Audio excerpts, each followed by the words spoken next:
നമ്മൾ ഇന്ന് on page ഒപ്റ്റിമൈസേഷനകത്ത് പഠിക്കുന്നത് ആദ്യം robots.txt എന്ന് പറയുന്ന മെറ്റാ ടാഗാണ്. എന്താണ് റോബോട്ട്സ് മെറ്റാ ടാഗ് എന്ന് ചോദിച്ചു കഴിഞ്ഞാൽ, റോബോട്ട്സ് മെറ്റാ ടാഗ്, TXT എന്ന് വരത്തില്ല, ക്ഷമിക്കണം, പറഞ്ഞത് തെറ്റാണ്. റോബോട്ട്സ് മെറ്റാ ടാഗ് കേട്ടോ, തെറ്റ് ചെയ്തത്. റോബോട്ട്സ് മെറ്റാ ടാഗ് എന്താണ്? റോബോട്ട്സ് മെറ്റാ ടാഗ് എന്ന് ഇന്റർനെറ്റിനൊക്കെ ചോദിക്കാം. അതിന് പറ്റിയ ഒരു മറുപടി ഇതാണ്: നമ്മളെ വെബ് പേജിനെ ക്രോൾ ചെയ്യാൻ വരുന്ന ബോട്ട്സിന് നിർദ്ദേശങ്ങൾ കൊടുക്കുന്ന ഒരു മെറ്റാ ടാഗാണ് റോബോട്ട്സ് മെറ്റാ ടാഗ്. എഴുതുന്ന രീതി meta space name is equal to robots, content is equal to index follow എന്നുള്ളതായിരിക്കും അതിൻ്റെ ഡിഫോൾട്ട് വാല്യൂ. ഞാൻ സ്ക്രീൻ ഷെയർ ചെയ്തിട്ട് ഒന്ന് എഴുതി കാണിക്കും കേട്ടോ.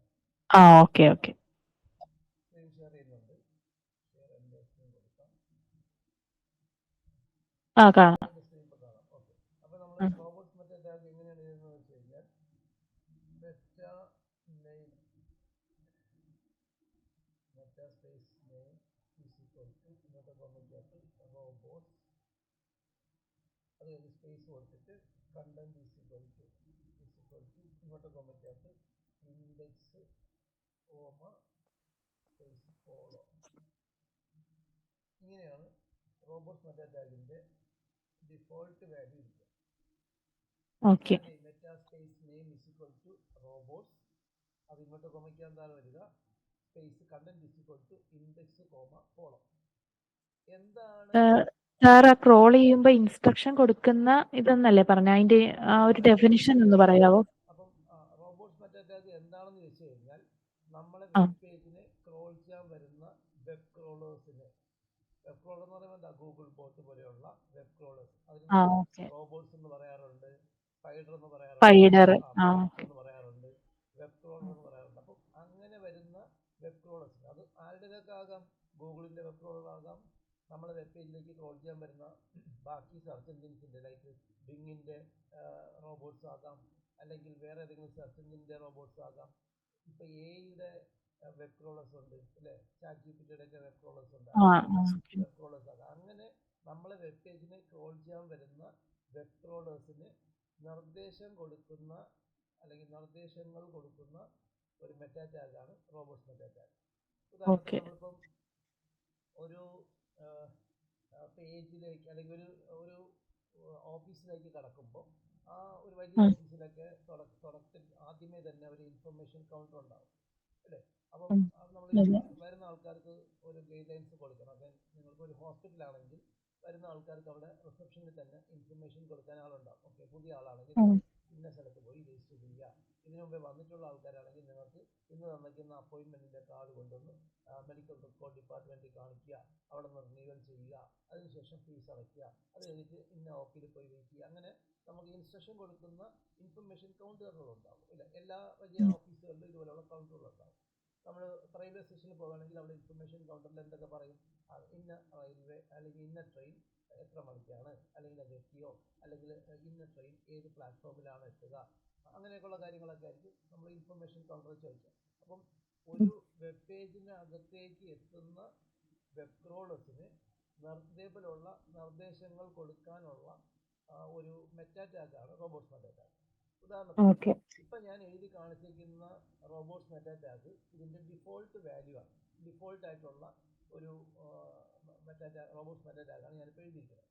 എന്താണ് ഈ മെറ്റാ ടാഗിന്റെ പ്രത്യേകത എന്ന് വെച്ച് കഴിഞ്ഞാൽ, ഇത് ഇങ്ങനെ തന്നെ എഴുതിയാലും ഈ മെറ്റാ ടാഗെ ഉപയോഗിച്ചില്ലെങ്കിലും ഇതിന്റെ ഡിഫോൾട്ട് ആയിട്ടുള്ള വാല്യൂ ഈ വെബ് പേജിലേക്ക് വരുന്ന ബോട്ട്സിന് അതിനെ ആ പേജിനെ ക്രോൾ ചെയ്ത് ക്യാച്ച് ചെയ്ത് ഇൻഡെക്സ് ചെയ്ത് കൊള്ളാനുള്ള നിർദ്ദേശവും, തൊട്ടടുത്ത് ഫോളോ എന്ന് പറഞ്ഞു കഴിഞ്ഞാൽ ഈ പേജിനകത്തുനിന്ന് പോകുന്ന ലിങ്കുകളെ ഫോളോ ലിങ്കായിട്ട് കണക്കാക്കാനുള്ള നിർദ്ദേശമാണ് കൊടുക്കുന്നത്. കുറച്ചുകൂടെ ഡീറ്റെയിൽ ആയിട്ട് പറയുമ്പോൾ വളരെ ക്ലിയർ ആയിട്ട് മനസ്സിലാക്കാൻ കഴിയും കേട്ടോ. അപ്പോൾ ഒന്നാമത്തെ കാര്യം, ഈ റോബോട്ട്സ് മെറ്റാ ടാഗ് നമ്മളെ വെബ് പേജിനെ ക്രോൾ ചെയ്യാൻ വരുന്ന ബോട്ട്സിന് നിർദ്ദേശങ്ങൾ കൊടുക്കുന്ന മെറ്റാ ടാഗ് ആണെന്ന് മനസ്സിലാക്കുക. ആ സെന്റൻസ് ഓക്കെ ആണല്ലോ? അതൊക്കെ. ഇനി ഞാനിപ്പം ഇങ്ങനൊരു മെറ്റാ ടാഗാണ് എൻ്റെ വെബ് പേജിനകത്ത് ഉപയോഗിച്ചിരിക്കുന്നതെങ്കിൽ, അല്ലെങ്കിൽ ഇങ്ങനൊരു മെറ്റാ ടാഗ് എൻ്റെ വെബ് പേജിനകത്ത് ഉപയോഗിച്ചിട്ടുണ്ടെങ്കിൽ, എൻ്റെ വെബ് പേജിലെത്തുന്ന ഗൂഗിൾ ബോട്ട് അടക്കമുള്ള എല്ലാ വെബ് ക്രോളേഴ്സിനും ഞാൻ കൊടുത്തിരിക്കുന്ന നിർദ്ദേശം, എൻ്റെ വെബ്സൈറ്റ് കൊടുക്കുന്ന നിർദ്ദേശം, എൻ്റെ വെബ് പേജിനെ ക്രോൾ ചെയ്യാനും ക്യാച്ച് ചെയ്യാനും ഇൻഡെക്സ് ചെയ്യാനും നിങ്ങൾക്ക് എന്താണ് നിങ്ങളെ അലോ ചെയ്യുന്നു എന്നാണ് ആ ഇൻഡെക്സ് എന്ന് പറയുന്ന അർത്ഥം. മനസ്സിലായോ? മെറ്റാനേമിസിക്കൽ റോബോട്ട്സ് എന്ന് പറയുമ്പോൾ പ്രിയപ്പെട്ട റോബോട്ട്സ് അല്ലെങ്കിൽ പ്രിയപ്പെട്ട വെബ് ക്രോളേഴ്സ്, എൻ്റെ വെബ്സൈറ്റിലേക്ക് വരുന്ന വെബ് ക്രോളേഴ്സ്, നിങ്ങൾക്ക് ഈ പേജിനെ ക്രോൾ ചെയ്യാനും ക്യാച്ച് ചെയ്യാനും ഇൻഡെക്സ് ചെയ്യാനും ഞാൻ അനുവാദം തന്നിട്ടുണ്ട് എന്നുള്ളതാണ് content is equal to index എന്നുള്ള നിർദ്ദേശം. ഇനി നിർദ്ദേശം എന്ന് പറയുന്നത് ഫോളോ എന്നുള്ള നിർദ്ദേശമാണ്. എന്താ ഈ ഫോളോ എന്ന് പറഞ്ഞു കഴിഞ്ഞാൽ ഈ പേജിനകത്ത് ഞാൻ കൊടുത്തിരിക്കുന്ന എല്ലാ ലിങ്കും ഇക്വിറ്റി പാസ് ചെയ്യുന്ന ഫോളോ ലിങ്ക്സ് ആകുന്നു എന്നാണ്. ഇത്രയും ക്ലിയർ ആണോ? ഓക്കെ, മനസ്സിലായി. ഇനി ഞാൻ എൻ്റെ വെബ് പേജിനകത്ത് ഈ ഇൻഡെക്സിന് പകരം നോ ഇൻഡെക്സ് ആണ് കൊടുക്കണമെന്ന് വിചാരിച്ചു. ഇവിടെ ഞാൻ നോ ഇൻഡെക്സ് എന്നാണ് കൊടുക്കണമെന്ന് വിചാരിച്ചത്. അതിൻ്റെ അർത്ഥം പ്രിയപ്പെട്ട ബോട്ട്സ്, ഈ എൻ്റെ വെബ് പേജിനെ നിങ്ങൾക്ക് ക്രോൾ ചെയ്യാനോ ക്യാച്ച് ചെയ്യാനോ ഇൻഡെക്സ് ചെയ്യാനോ ഉള്ള നിർദ്ദേശം ഇല്ല, അല്ലെങ്കിൽ അനുവാദമില്ല എന്നാണ്. You cannot catch and index this web page എന്നാണ് നിർദ്ദേശം. പിടിയിട്ടു. അപ്പം ഞാൻ ഇങ്ങനൊരു നിർദ്ദേശം ഉള്ള മെറ്റാ ടാഗാണ് എൻ്റെ വെബ് പേജിനകത്ത് ഇട്ടയ്ക്കുന്നതെങ്കിൽ എൻ്റെ വെബ് പേജിനെ ഗൂഗിൾ ബോട്ട് അടക്കമുള്ള ഒരു വെബ് ക്രോളേഴ്സിനും ക്രോൾ ചെയ്യാനോ ക്യാച്ച് ചെയ്യാനോ ഇൻഡെക്സ് ചെയ്യാനോ സാധിക്കില്ല. പിടിയിട്ടോ? ഇപ്പം നമ്മൾ sheetal.com എന്നുള്ള വെബ്സൈറ്റിനകത്ത് 25 പേജുകളുണ്ടെന്ന് ചോദിച്ചാൽ, ഓക്കെ, അതിൽ ഒരു പേജ് ഗൂഗിൾ ക്രോൾ ചെയ്യേണ്ട ആവശ്യം ഇല്ല എന്ന് വിചാരിച്ചു. അപ്പം നമ്മൾ എന്ത് ചെയ്യാം? ആ പേജിനകത്ത് ഈ റോബോട്ട്സ് മെറ്റാ ടാഗ് ഇങ്ങനെ എഴുതി കൊടുക്കാം. അപ്പം അത് ഗൂഗിൾ ആ പേജ് ക്രോൾ ചെയ്യുകയോ ക്യാച്ച് ചെയ്യുകയോ ഇൻഡെക്സ് ചെയ്യുകയോ ചെയ്യത്തില്ല. ഓക്കെ. ഇനി ഒരു സിറ്റുവേഷൻ പറയാം. സ്ത്രീകൾ വെബ്സൈറ്റ് ക്രിയേറ്റ് ചെയ്യുന്നതേ ഉള്ളൂ. ഓക്കെ, വെബ്സൈറ്റ് പേജ് കൺസ്ട്രക്ട് ചെയ്ത് ഒപ്റ്റിമൈസേഷൻ ആക്ടിവിറ്റി ഒക്കെ നടക്കാൻ പോകുന്നതേ ഉള്ളൂ. ഇറ്റ് വിൽ ബി എന്താണ് ലൈവ് സൂൺ, അല്ലെങ്കിൽ it will be inaugurated on February 1st. Okay, February 1 തീയതിയാണ് sheetal.com ഷീതൽ ഇനാഗുറേറ്റ് ചെയ്യാനായിട്ട് ഉദ്ദേശിക്കുന്നത്. എന്നാൽ വെബ്സൈറ്റ് ഇപ്പം ലൈവാണ്. വെബ്സൈറ്റിനകത്ത് പേജുകളിൽ contents activities and optimisation activities ഒക്കെ നടക്കുന്നതേ ഉള്ളൂ. തൽക്കാലം എൻ്റെ വെബ്സൈറ്റിൻ്റെ പേജുകൾ, അഥവാ sheetal.com എന്നുള്ള വെബ്സൈറ്റിൻ്റെ പേജുകൾ ഗൂഗിൾ ക്രോൾ ചെയ്യുകയോ ക്യാച്ച് ചെയ്യുകയോ ഇൻഡെക്സ് ചെയ്യുകയോ ചെയ്യേണ്ടെന്നുണ്ടെങ്കിൽ ഷീതലിൻ്റെ വെബ്സൈറ്റിനകത്തുള്ള പേജുകളിലെല്ലാം ഇതുപോലെ meta name is equal robots content is equal to no index എന്ന് പറഞ്ഞ ഓപ്ഷനാണ് കൊടുക്കുന്നതെങ്കിൽ ആ വെബ് ക്രോളേഴ്സ് അല്ലെങ്കിൽ ഗൂഗിൾ അടക്കമുള്ള ഒറ്റ വെബ് ക്രോളേഴ്സും ഷീതലിൻ്റെ വെബ്സൈറ്റിന് എന്ത് ചെയ്യത്തില്ല? ക്രോൾ ചെയ്യുകയോ ക്യാച്ച് ചെയ്യുകയോ മനസ്സിലായി. അപ്പം നോ ഇൻഡെക്സ് കൊടുക്കുന്നത് ഏകദേശം നമ്മളുടെ ഓഫീസിന്റെ ഫ്രണ്ടിൽ നമ്മൾ ബോർഡ് വെച്ചിരിക്കുകയാണ്. ഇതിന്റെ പണി ചെയ്തുകൊണ്ടിരിക്കുന്നതേ ഉള്ളൂ, ഇതിന്റെ ഇനാഗുറേഷൻ കഴിഞ്ഞാൽ മാത്രമേ ഇതിനകത്ത് ആൾക്കാർക്ക് കടക്കാൻ അനുവാദമുള്ളൂ എന്ന് ഒരു നിർദ്ദേശം കൊടുക്കുന്നത് പോലെയാണ് വെബ് ക്രോളേഴ്സിനകത്ത് മാത്രമേ ഉള്ളൂ. അതാണ് റോബോട്ട്സ്, മെറ്റാനേമിസിക്കൽ റോബോട്ട്സ് എന്ന് എടുത്തു പറഞ്ഞിട്ടുണ്ട്. കിട്ടിയോ? അപ്പം നോ ഇൻഡെക്സ് എന്ന് പറഞ്ഞ് നമുക്ക് വേണമെങ്കിൽ നമ്മളെ വെബ് പേജിനകത്തേക്ക് ക്രോളിങ് നടക്കുന്ന പ്രോസസ്സിനെ നമുക്ക് തടയാം. No index. ഇനി തൊട്ടടുത്ത് തന്നെ ഈ ഫോളോ എന്നുള്ളതിൽ നോ ഫോളോ ആക്കിയാൽ നമ്മളെ വെബ് പേജിൽ നിന്ന് പോകുന്ന എല്ലാ ലിങ്കും നോ ഫോളോ ലിങ്കായി മാറും. നോ ഫോളോ ലിങ്കും ഒന്ന് വേർതിരിച്ച് ആലോചിച്ച് നോക്കി. ഫോളോ ലിങ്ക് എന്ന് പറഞ്ഞാൽ ഇക്വിറ്റി പാസ് ചെയ്യുന്ന ലിങ്കുകളെയാണ് ഫോളോ ലിങ്ക്സ് എന്ന് പറയുക. അതിന് ചില ആൾക്കാർ ഡു ഫോളോ ലിങ്ക്സ് എന്ന് പറയാറുണ്ട്. ഓക്കെ, അപ്പൊ ഇക്വിറ്റി പാസ് ചെയ്യുന്ന രീതിയിൽ നമ്മുടെ വെബ് പേജിന്റെ ലിങ്കുകൾ ആണ് അറേഞ്ച് ചെയ്യേണ്ടതെങ്കിൽ ഫോളോ എന്ന് കൊടുത്താൽ മതി. എന്നാൽ എൻ്റെ വെബ് പേജിൽ നിന്ന് ഞാൻ പല സ്ഥലത്തേക്ക് ലിങ്ക് കൊടുത്തിട്ടുണ്ട്. അതിലോട്ടൊന്നും നമ്മുടെ വെബ് പേജിന്റെ ഇക്വിറ്റി അഥവാ പവർ അഥവാ പേജ് റാങ്ക് പാസ് ചെയ്ത് പോകണ്ട. അങ്ങനെയാണ് എൻ്റെ നിർദ്ദേശമെങ്കിൽ നമ്മൾ നോ ഫോളോ ആണ് കൊടുക്കേണ്ടത്. അപ്പോൾ ഷീതലിൻ്റെ വെബ്സൈറ്റിൽ നിന്ന് പല വെബ്സൈറ്റുകളിലേക്ക് ലിങ്ക് പോകുന്നുണ്ട്. പക്ഷെ ആ ലിങ്ക് വഴി ഒന്നും ഇക്വിറ്റി പാസ് ചെയ്ത് പോകണമെന്നുണ്ടെങ്കിൽ ഇത് കോമൺ ആയിട്ട് ആ പേജിൽ നിന്ന് പോകുന്ന ഒരു ലിങ്കും ഇക്വിറ്റി പാസ് ചെയ്യേണ്ട ലിങ്ക് ആക്കണ്ട എങ്കിൽ ഷീതലിന് എന്ത് ചെയ്യാം?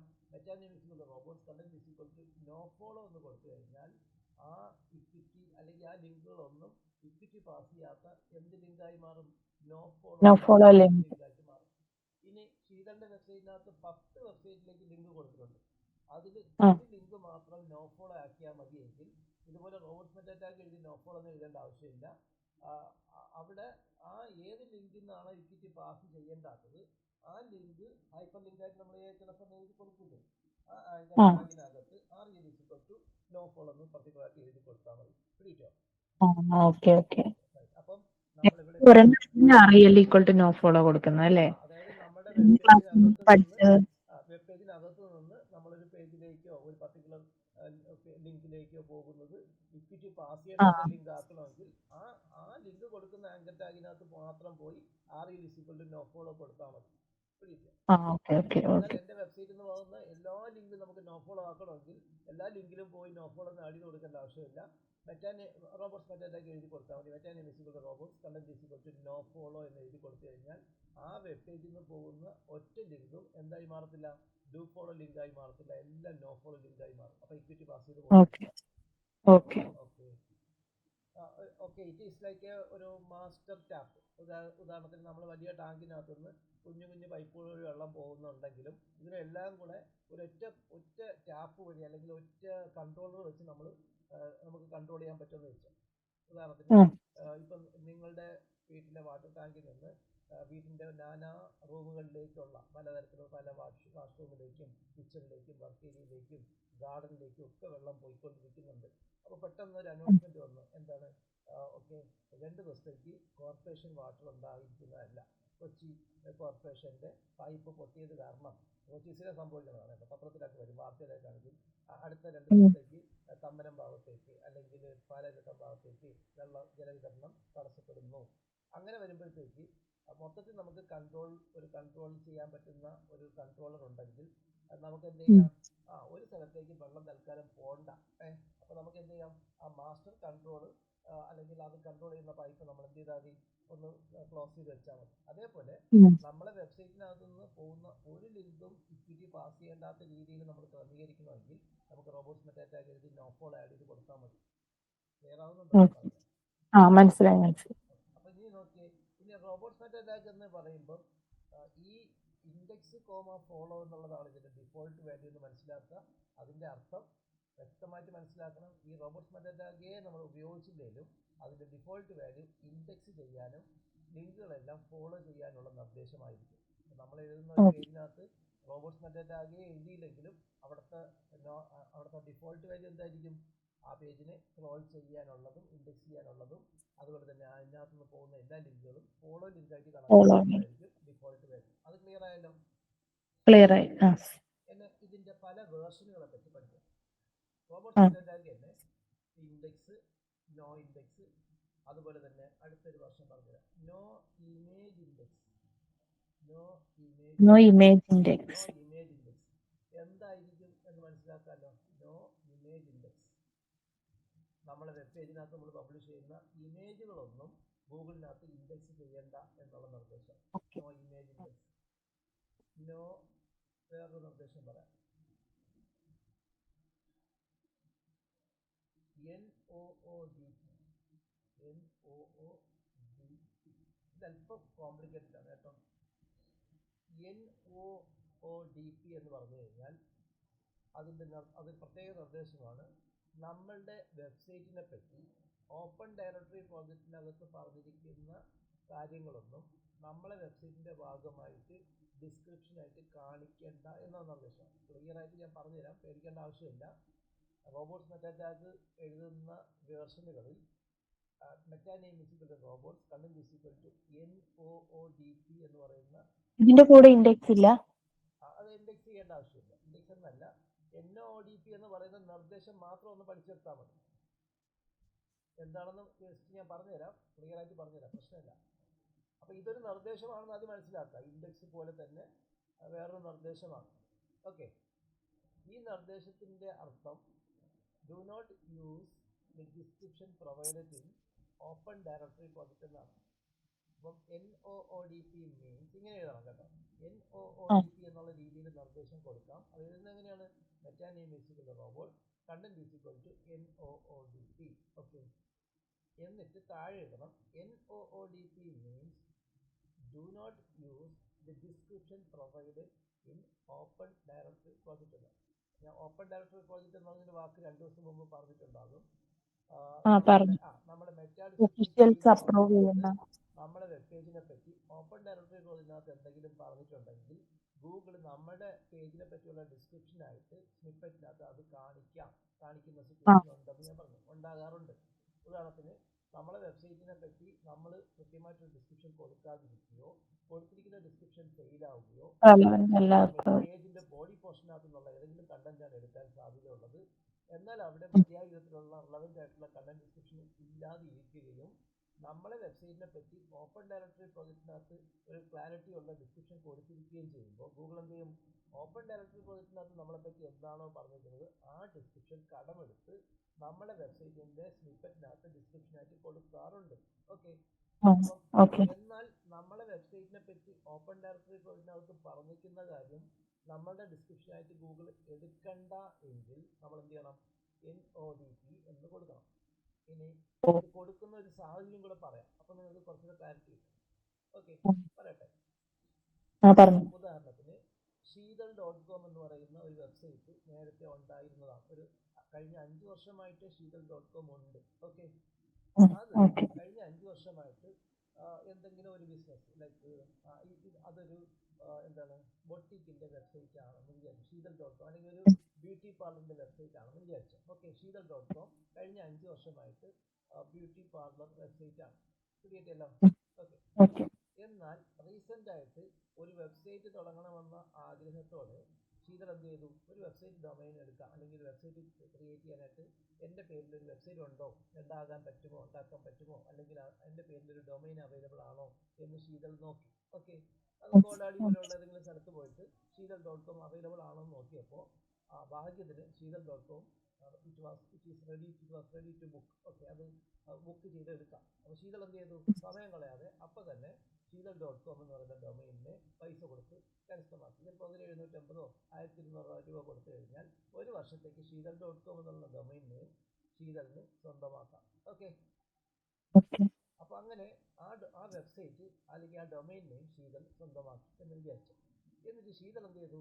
ആ വെബ്സൈറ്റിന്, ആ ഡൊമൈനിനെ ഒരു വെബ്സൈറ്റ് ആക്കാൻ തീരുമാനിക്കുകയും അതിനകത്ത് ഡിജിറ്റൽ മാർക്കറ്റിംഗ് റിലേറ്റഡ് ആയിട്ടുള്ള ശീതളിന് താല്പര്യമുള്ള കണ്ടന്റുകൾ, പേജുകളൊക്കെ പബ്ലിഷ് ചെയ്യാനും ബ്ലോഗ് പോസ്റ്റൊക്കെ പബ്ലിഷ് ചെയ്യാനൊക്കെ തുടങ്ങി. മെല്ലെ ഡിജിറ്റൽ മാർക്കറ്റിംഗ് റിലേറ്റഡ് ആയിട്ടുള്ള കണ്ടന്റ്സ് ഇട്ട് ആ ഏരിയക്കകത്ത് ഒന്ന് വിസിബിൾ ആകുക എന്നുള്ള ആഗ്രഹത്തോടു കൂടിയാണ് ശീതൾ വെബ്സൈറ്റ് ക്രിയേറ്റ് ചെയ്തത്. അത് sheetal.com എന്നുള്ള പേരിൽ വിസിബിൾ ആക്കി.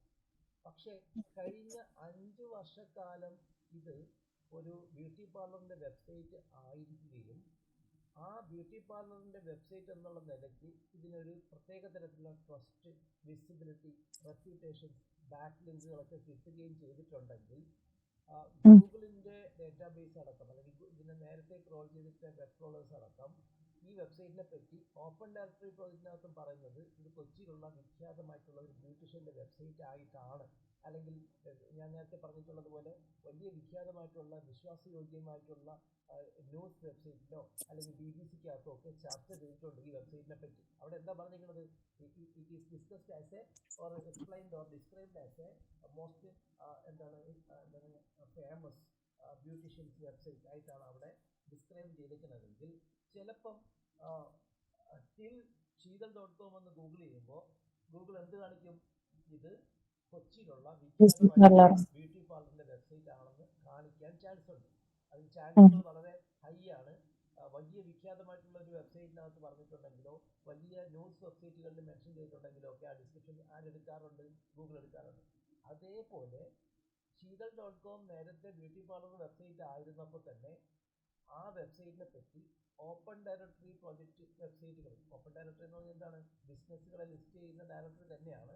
പക്ഷെ അതിന് ചെറിയ വ്യത്യാസം എന്ന് പറയുന്നത് ആ സബ്മിഷനൊക്കെ അപ്രൂവ് ചെയ്യുന്നത് ആരാണ്? ഓപ്പൺ ഡയറക്ടറി പ്രോജക്റ്റിനകത്ത് അതിനകത്ത് വരുന്ന ഒത്തുചേരുന്ന വോളണ്ടിയേഴ്സ് ആണ്. അങ്ങനെ വോളണ്ടിയേഴ്സ് കൺട്രോൾ ചെയ്യുന്ന, സബ്മിഷൻസ് അപ്രൂവ് ചെയ്യുന്ന ഓപ്പൺ ഡയറക്ടറി പ്രോജക്റ്റുകളിൽ നമ്മളെപ്പറ്റി ഡിസ്ക്രൈബ് ചെയ്തിരിക്കുന്ന സ്റ്റേറ്റ്മെന്റ് ഗൂഗിൾ വളരെ വാല്യൂ കൊടുത്ത്, അല്ലെങ്കിൽ വളരെ മൂല്യം കൊടുത്ത്, അല്ലെങ്കിൽ കൂടുതൽ പ്രാധാന്യം കൊടുത്ത് എടുക്കാറുണ്ട്. അപ്പം sheetal.com എന്നുള്ള വെബ്സൈറ്റിനെ പറ്റി ഓപ്പൺ ഡയറക്ടറി പ്രോജക്റ്റിനകത്ത് ഇതൊരു ബ്യൂട്ടി പാർലർ വെബ്സൈറ്റ് ആണ്, അല്ലെങ്കിൽ ഫേമസ് ആയിട്ടുള്ള ബ്യൂട്ടീഷ്യന്റെ വെബ്സൈറ്റ് ആയിട്ട് എഴുതി പിടിപ്പിച്ചിട്ടുണ്ടെങ്കിൽ, അങ്ങനെ വിസിബിൾ ആയിട്ടുണ്ടെങ്കിൽ ആ പിടിപ്പിച്ചിരിക്കുന്ന ഡിസ്ക്രിപ്ഷന് ആര് കൂടുതൽ പ്രാധാന്യം കൊടുക്കും? ഗൂഗിൾ കൂടുതൽ പ്രാധാന്യം കൊടുക്കും. കേൾക്കുന്നുണ്ടോ? കട്ടായോ? കേൾക്കാം. ഓക്കെ. അപ്പം നമ്മളെ വെബ്സൈറ്റിനെ പറ്റി നമ്മളിപ്പോൾ പുതുതായിട്ട് ക്രിയേറ്റ് ചെയ്ത sheetal.com എന്നുള്ള വെബ്സൈറ്റിനെ പറ്റി കഴിഞ്ഞ കുറച്ച് വർഷങ്ങൾക്ക് മുമ്പേ തന്നെ ഇവിടെ വിസിബിലിറ്റി ഉണ്ട്, ഓപ്പൺ ഡയറക്ടറി പ്രോജക്റ്റിനകത്ത് വിസിബിലിറ്റി ഉണ്ട്. ഓപ്പൺ ഡയറക്ടറി പ്രോജക്റ്റിനകത്ത് കൃത്യമായിട്ട് പറഞ്ഞിരിക്കുകയാണ് ഇത് കൊച്ചിയിലുള്ള വളരെ ഫേമസ് ആയിട്ടുള്ള ശീതൾ എന്ന ഒരാളിൻ്റെ ബ്യൂട്ടി പാർലറിനെ പറ്റിയുള്ള വെബ്സൈറ്റ് ആണ്, അല്ലെങ്കിൽ ബ്യൂട്ടീഷ്യൻ്റെ വെബ്സൈറ്റ് ആണെന്ന് പറയുന്നുണ്ട്. അങ്ങനെ ഡിസ്ക്രൈബ് ചെയ്തിട്ടുണ്ടെങ്കിൽ ഗൂഗിൾ ആ ഡിസ്ക്രിപ്ഷൻ ഈ വെബ്സൈറ്റിനെ പറ്റിയുള്ള ഒരു വാല്യുബിൾ ഡേറ്റ ആയിട്ട് എടുക്കാറുണ്ട്. കാരണം ഓപ്പൺ ഡയറക്ടറി പ്രോജക്റ്റുകളെ ഗൂഗിൾ അത്രയും വിശ്വസിക്കാറുണ്ട്. ശരിയോ? അങ്ങനെ ഒരു സിറ്റുവേഷൻ വരുമ്പോൾ ശീതളിന് ഉപയോഗിക്കാൻ പറ്റുന്ന ഒരു മെത്തേഡാണ്, അല്ലെങ്കിൽ എൻ്റെ വെബ്സൈറ്റ് ഡിജിറ്റൽ മാർക്കറ്റിംഗ് റിലേറ്റഡ് ആയിട്ടുള്ള വെബ്സൈറ്റാണ്. സ്റ്റിൽ പഴയ ഒരു ലീൻ വെച്ചുകൊണ്ട് അതൊരു ബ്യൂട്ടി പാർലർ വെബ്സൈറ്റ് ആയിട്ട് കാണിക്കേണ്ട ആവശ്യമൊന്നുമില്ല. കാണിക്കപ്പെടുന്നത് എന്തുകൊണ്ടാണ്? ഓപ്പൺ ഡയറക്ടറി പ്രോജക്റ്റിനകത്ത് നമ്മളെ പറ്റി ഇങ്ങനെ ഡിസ്ക്രൈബ് ചെയ്തിരിക്കുന്നുകൊണ്ടാണ്. അത് തൽക്കാലം ഗൂഗിൾ എടുക്കണ്ട എന്ന് ശീതളിന് ഗൂഗിളിൻ്റെ അടുത്ത് കൊടുക്കാൻ പറ്റുന്ന നിർദ്ദേശമാണ് ഈ NODP. അപ്പോൾ NODP എന്ന് പറഞ്ഞാൽ do not use the description provided in open directory project എന്നാണ്. ശരിയോ? എന്നാൽ ഞാനിത് ഗൂഗിളിനകത്താണ് ഇപ്പോൾ ടൈപ്പ് ചെയ്ത് വെച്ചിരിക്കുന്നത്. കാണുന്നുണ്ടല്ലോ, ഗൂഗിളിൻ്റെ സെർച്ച് ടൈപ്പ് ചെയ്ത് വെച്ചിരിക്കുന്നത്. തൊട്ട് താഴെ സജസ്റ്റ് ചെയ്ത് കാണിക്കുന്നത്, അത് ഞാൻ അടിച്ചതല്ല, തൊട്ട് താഴെ ഗൂഗിൾ ഓട്ടോമാറ്റിക്കായിട്ട് ഗൂഗിൾ സജസ്റ്റ് ചെയ്ത് കാണിക്കുന്നത്, ഓട്ടോ സജസ്റ്റ് എന്നാണ് എന്നെ പറയുക. ഓട്ടോ സജസ്റ്റ് ചെയ്ത് കാണിക്കുന്നതിനകത്ത് NODPയുടെ തൊട്ടടുത്ത് തന്നെ NOYDIR എന്ന് പറഞ്ഞൊരു സാധനം കിടക്കുന്നുണ്ട്. കണ്ടല്ലോ, അത് ഞാൻ എക്സ്പ്ലെയിൻ ചെയ്തതല്ല, ഞാൻ പറഞ്ഞതുമല്ല. അവിടെ ഓട്ടോമാറ്റിക്കായിട്ട് ഞാൻ ഇങ്ങനെ ടൈപ്പ് ചെയ്തപ്പോൾ താഴെ വന്നതാണ്. അതും കൂടെ ഞാൻ എക്സ്പ്ലെയിൻ ചെയ്തു തരാം കേട്ടോ. അതിനർത്ഥം do not use the description provided in Yahoo directory എന്നാണ്. അതായത് നമ്മളെ വെബ്സൈറ്റിനെ പറ്റി യാഹൂ ഡയറക്ടറി, അതായത് യാഹൂ ഡയറക്ടറിക്കകത്ത് നമ്മളെ വെബ്സൈറ്റിനെ പറ്റി എന്താണോ ഡിസ്ക്രൈബ് ചെയ്തിരിക്കുന്നത് അതും ദയവ് ചെയ്ത് നമ്മളെ ഡിസ്ക്രിപ്ഷനായിട്ട് എടുക്കരുത് എന്നുള്ള നിർദ്ദേശമാണ്. ഇറ്റ്സ് എ റിക്വസ്റ്റ്, ഒരു നിർദ്ദേശമാണ് അല്ലേ? അപ്പം ഗൂഗിളിന് നിർദ്ദേശങ്ങൾ കൊടുക്കുന്ന ഒരു മെറ്റാ ടാഗായിട്ടാണ് നമ്മൾ ഇതിനെ കണക്കാക്കേണ്ടത്. സംടൈംസ് ചില ആൾക്കാരൊക്കെ പറയും വെബ് ക്രോളേഴ്സിന് ഡയറക്ഷൻ കൊടുക്കുന്ന ഒരു മെറ്റാ ടാഗാണെന്നും പറയാറുണ്ട്. നിർദ്ദേശവും ഡയറക്ഷൻ, അല്ലെങ്കിൽ ഡയറക്ഷനും സജഷനും ഒക്കെ തമ്മിൽ വ്യത്യാസമുണ്ട് അല്ലേ? ഒരു ചോയ്സാണ്. ലൈക്ക് ഇവിടെ ചോയ്സ് കൊടുക്കുന്നതിനകത്ത് തന്നെ പറയുന്നുണ്ട് നമ്മളെ വെബ്സൈറ്റിനെ പറ്റി യാഹൂ ഡയറക്ടറിക്കകത്ത് NOYDIR എന്ന് പറഞ്ഞാൽ യാഹൂ ഡയറക്ടറി എന്നാണ് അർത്ഥം. അപ്പം ഇത് സ്പേസ് ഇടാതെയാണോ കൊടുക്കുന്നത്? ആ രണ്ടും സജസ്റ്റ് ചെയ്തിരിക്കുന്നതുകൊണ്ട് മാത്രമാണ് മറ്റേ കോമയൊന്നും വരാത്തത്. അത് സജസ്റ്റ് ചെയ്ത് കാണിക്കുന്നതാണ്. സജസ്റ്റ് ചെയ്ത് കൊടുക്കുന്ന മെക്കാനിസത്തിനകത്ത് കോമയൊന്നും വരാൻ സാധ്യതയില്ല. അവിടെ ഒരു പോയിന്റ് കൂടെ എഴുതി വെച്ചോ. നമ്മൾ 2008 പഠിച്ചിട്ടുണ്ട്. 2008 ഗൂഗിൾ നടത്തിയ ചേഞ്ചുകളിൽ വളരെ പ്രധാനപ്പെട്ട ഒരു ചേഞ്ചാണ് ഓട്ടോ സജസ്റ്റ്. ഗൂഗിളിനകത്ത് ഒരാൾ ടൈപ്പ് ചെയ്യുമ്പോൾ തന്നെ അതിൻ്റെ ഒരു ഓട്ടോ സജസ്റ്റ് ചെയ്യുന്ന ഒരു ചേഞ്ച് വന്നത് 2008 ശരിക്കും 2008 കാലഘട്ടത്തിൽ എവല്യൂഷനകത്ത് വേണമെങ്കിൽ അതൊരു പോയിന്റ് ആയിട്ട് പഠിക്കാം. 2008 ഗൂഗിൾ നടത്തിയ പ്രധാനപ്പെട്ട മാറ്റങ്ങളിൽ ഒന്നാണ് ഓട്ടോ സജസ്റ്റ്. അതിൻ്റെ പ്രത്യേകത ഗൂഗിൾ തന്നെ ഇന്ററാക്റ്റീവായിട്ട് മാറുന്നതിൻ്റെ ഒരു തുടക്കം കൂടിയാണ്. ഗൂഗിളിനകത്ത് നമ്മൾ പറഞ്ഞായിരുന്നു കുറച്ചുകൂടെ പേഴ്സണലൈസ്ഡ് ആയി 2008 വന്ന വേറൊരു ഫീച്ചറാണ്. അത് വേറെ നമ്മളുടെ അക്കൗണ്ടിൽ നമ്മൾ ലോഗിൻ ചെയ്തിരിക്കുമ്പോൾ നമ്മൾ സെർച്ച് ചെയ്തിരിക്കുന്ന സംഭവമായിട്ട് ബന്ധപ്പെടുത്തി നമ്മൾ ഓപ്പൺ ആക്കിയ പേജുകളെ കുറച്ചുകൂടെ ബെറ്റർ പൊസിഷനിൽ കാണിക്കുന്നതാണ് പേഴ്സണലൈസ്ഡ് സെർച്ച് റിസൾട്ട്. അതും 2008 കൊണ്ടുവന്ന തന്നെയാണ്. അതേ സെയിം ഇയറിൽ ഗൂഗിൾ കൊണ്ടുവന്ന വേറൊരു ഫീച്ചറാണ് ഈ ഓട്ടോ സജഷൻ്റെ പ്രത്യേകത. നമ്മൾ എന്താണോ ടൈപ്പ് ചെയ്യുന്നത്, അല്ലെങ്കിൽ നമ്മൾ സെർച്ച് ചെയ്യാൻ പോകുന്ന ടേം എന്താണോ ആ ടേമുമായിട്ട് ബന്ധപ്പെടുത്തി ആൾക്കാർ നിരന്തരം സെർച്ച് ചെയ്യാറുള്ള ടേംസ് അവിടെ തന്നെ സജസ്റ്റ് ചെയ്ത് കാണിക്കും. ലൈക്ക് നമ്മൾ കേരള എന്നടിക്കുമ്പോൾ തന്നെ കേരള എന്നുള്ള വാക്കിനൊപ്പം സാധാരണയായിട്ട് മെജോറിറ്റി ഓഫ് ആൾക്കാർ എന്താണോ സെർച്ച് ചെയ്യാറുള്ളത് അത് സജസ്റ്റ് ചെയ്ത് കാണിക്കും. ഇപ്പം നമ്മൾ Kerala weather, Kerala lottery, Kerala PSC ഇങ്ങനെയുള്ള ഒരുപാട് വാക്കുകൾ കേരള എന്നുള്ള വാക്കിനൊപ്പം തന്നെ ആൾക്കാർ സെർച്ച് ചെയ്യാറുണ്ട്. അത് ഓരോ പീരിയോഡിക്കലി അല്ലെങ്കിൽ ഓരോ ടൈമിലും അത് വ്യത്യാസം വരാം. ആൾക്കാർ ആ സമയത്ത് കൂടുതലും കേരളയുമായിട്ട് ബന്ധപ്പെട്ട് സെർച്ച് ചെയ്യാറുള്ള ടേം എന്താണോ അത് ഗൂഗിൾ അവരുടെ റാങ്ക് ബ്രെയിൻ ആൽഗോരിതം ഉപയോഗിച്ച് കൂടി അതിനെ കാണിക്കാറുണ്ട്. റാങ്ക് ബ്രെയിൻ ഈ ആൽഗോരിതം അപ്ഡേറ്റ്സിൻ്റെ ക്ലാസ് നമുക്ക് എടുക്കാനുണ്ട്. ഈ 1 പേജ് കഴിഞ്ഞ് ഈ പോസ്റ്റൊക്കെ പബ്ലിഷ് ചെയ്തതിന് ശേഷമാണ് നമ്മൾ ആൽഗോരിതം അപ്ഡേറ്റ്സിൻ്റെ ക്ലാസ് എടുക്കുക. അപ്പോൾ നമുക്ക് കുറച്ചുകൂടെ റാങ്ക് ബ്രെയിനിനെ പറ്റിയൊക്കെ പറയാം. അപ്പൊ ഇവിടെ പറഞ്ഞു വന്നത് 2008 നമ്മൾ നേരത്തെ പഠിച്ച പോർഷനാണ്. 2008 ഗൂഗിൾ നടത്തിയിരിക്കുന്ന ഒരു പ്രധാനപ്പെട്ട ചേഞ്ചുകളിലൊന്നാണ് ഓട്ടോ സജസ്റ്റ് എന്നോ അങ്ങനെ പറയാം അല്ലേ. അപ്പൊ നമ്മൾ എന്ത് വാക്കാണോ അടിക്കുന്നത് ആ വാക്കുമായിട്ട് ബന്ധപ്പെട്ട് ഗൂഗിൾ എന്നെ ഇങ്ങോട്ട് സജസ്റ്റ് ചെയ്യുന്ന ഒരു mechanism. Like it is A part of Google become or change its way into a interactive style. Like interactive ആക്കിയ ഒരു മെത്തേഡ് ആണെന്നോ അല്ലെങ്കിൽ ഗൂഗിൾ തന്നെ ഒരു ഇന്ററാക്റ്റീവ് സെർച്ച് എഞ്ചിനായി മാറുന്ന രീതിയിലേക്കുള്ള ആദ്യത്തെ കടമ്പ കൂടിയാണ് ഈ സംഗതി. ആ ഇന്ററാക്ഷന് അതിനുശേഷമാണ് യൂസറിന്റെ ഇന്ററാക്ഷന് വലിയ പ്രാധാന്യം കൊടുത്തത്. അത് ഏത് വർഷമാണ് വന്നത്? 2009. അപ്പം അവിടെ ഗൂഗിൾ എന്താ ചെയ്യണമെന്ന് വെച്ച് കഴിഞ്ഞാൽ പല സ്ഥലങ്ങളിൽ ഡേറ്റാ സെന്റേഴ്സ് തുടങ്ങിയിട്ട് ഓരോ വെബ്സൈറ്റിനകത്തും ആൾക്കാർ എങ്ങനെയാണോ ഇന്ററാക്ട് ചെയ്യുന്നത് അതിന്റെ ഡേറ്റയൊക്കെ കളക്ട് ചെയ്യാൻ തുടങ്ങി. ഒരു വെബ്സൈറ്റിലേക്ക് ഒരാൾ എത്തി അവിടെ ഇന്നർ പേജുകളിലേക്കൊക്കെ പോകുന്നുണ്ടെങ്കിൽ ആ വെബ്സൈറ്റിന് കൂടുതൽ ഇന്ററാക്ഷൻ കിട്ടുന്നതായിട്ട് കണക്കാക്കി ആ ഇന്ററാക്ഷൻ കൂടുതൽ കിട്ടുന്നതനുസരിച്ച് ആ വെബ്സൈറ്റ് എന്ത് കൊടുക്കും? കൂടുതൽ വിസിബിലിറ്റി അല്ലെങ്കിൽ അതിന്റെ റാങ്കിങ് ഒക്കെ മെച്ചപ്പെടുത്തി കൊടുക്കും. രണ്ട് വെബ്സൈറ്റുകൾ എടുക്കുമ്പോൾ എക്സാമ്പിൾ എ എന്നുള്ള വെബ്സൈറ്റും എക്സാമ്പിൾ ബി എന്നുള്ള വെബ്സൈറ്റും എടുക്കുമ്പോൾ ഇതിൽ ഏത് വെബ്സൈറ്റിനകത്ത് എത്തുന്ന ആൾക്കാരാണോ കൂടുതൽ ഇന്ററാക്ഷൻസ് നടത്തുന്നത് അതിന്റെ ഡേറ്റ ഗൂഗിൾ കളക്ട് ചെയ്യുകയും ആ ഡേറ്റയുടെ അടിസ്ഥാനത്തിൽ റാങ്കിങ് ഇപ്പൊ ബിക്കകത്ത് വരുന്ന ആൾക്കാർ ഒരുപാട് സമയം സ്പെൻഡ് ചെയ്യുന്നുണ്ട്, ഇന്നർ പേജുകളിലേക്ക് പോകുന്നുണ്ട്, കമന്റ് ചെയ്യുന്നുണ്ട്, സബ്സ്ക്രൈബ് ചെയ്യുന്നുണ്ട്. ഇങ്ങനെയുള്ള യൂസറിന്റെ ആക്ടിവിറ്റീസിനെ ട്രാക്ക് ചെയ്തുകൊണ്ട് അതിന്റെ ഡേറ്റ വെച്ചുകൊണ്ട് ബി എന്നുള്ള വെബ്സൈറ്റിന് കൂടുതൽ ബെറ്റർ റാങ്കിങ് കൊടുക്കുന്ന രീതി 2009 കൊണ്ടുവന്നു. അതിന്റെ ഒരു തുടക്കം, അതിന്റെ ഒരു മുൻ തുടക്കം എന്നോ അല്ലെങ്കിൽ അത് തുടങ്ങുന്നതിന് മുമ്പേ ഗൂഗിൾ എടുത്ത ഒരു അഡോപ്റ്റ് ചെയ്ത ഒരു മെക്കാനിസമാണ് ഈ ഓട്ടോ സജസ്റ്റ്. അവിടെ ഗൂഗിൾ തന്നെ ആദ്യം എന്തായി? ഇന്ററാക്റ്റീവ് ആയി. നമ്മൾ ടൈപ്പ് ചെയ്ത് തുടങ്ങുമ്പോൾ തന്നെ ഗൂഗിൾ ഇങ്ങോട്ട് സജസ്റ്റ് ചെയ്ത് ചോദിക്കും. ഓക്കെ, കേരളം എന്നടിക്കും. ഞാനിവിടെ കേരളം എന്നടിക്കാം. ഓക്കെ, കേരള എന്നടിക്കുമ്പോൾ തന്നെ കണ്ടോ കേരള 2-3 വാക്കുകൾ അങ്ങനെയുള്ള. ഞാൻ സ്ഥിരം എടുക്കുന്ന കീവേഡാണ് ഇവിടെ ആദ്യം കാണിച്ചിരിക്കുന്നത്.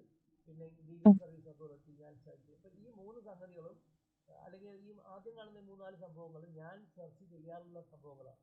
ഇത് ഞാൻ തന്നെ ഇപ്പൊ ലോഗൗട്ട് ചെയ്ത് കഴിഞ്ഞാൽ ഈ സംഗതികൾ മാറും.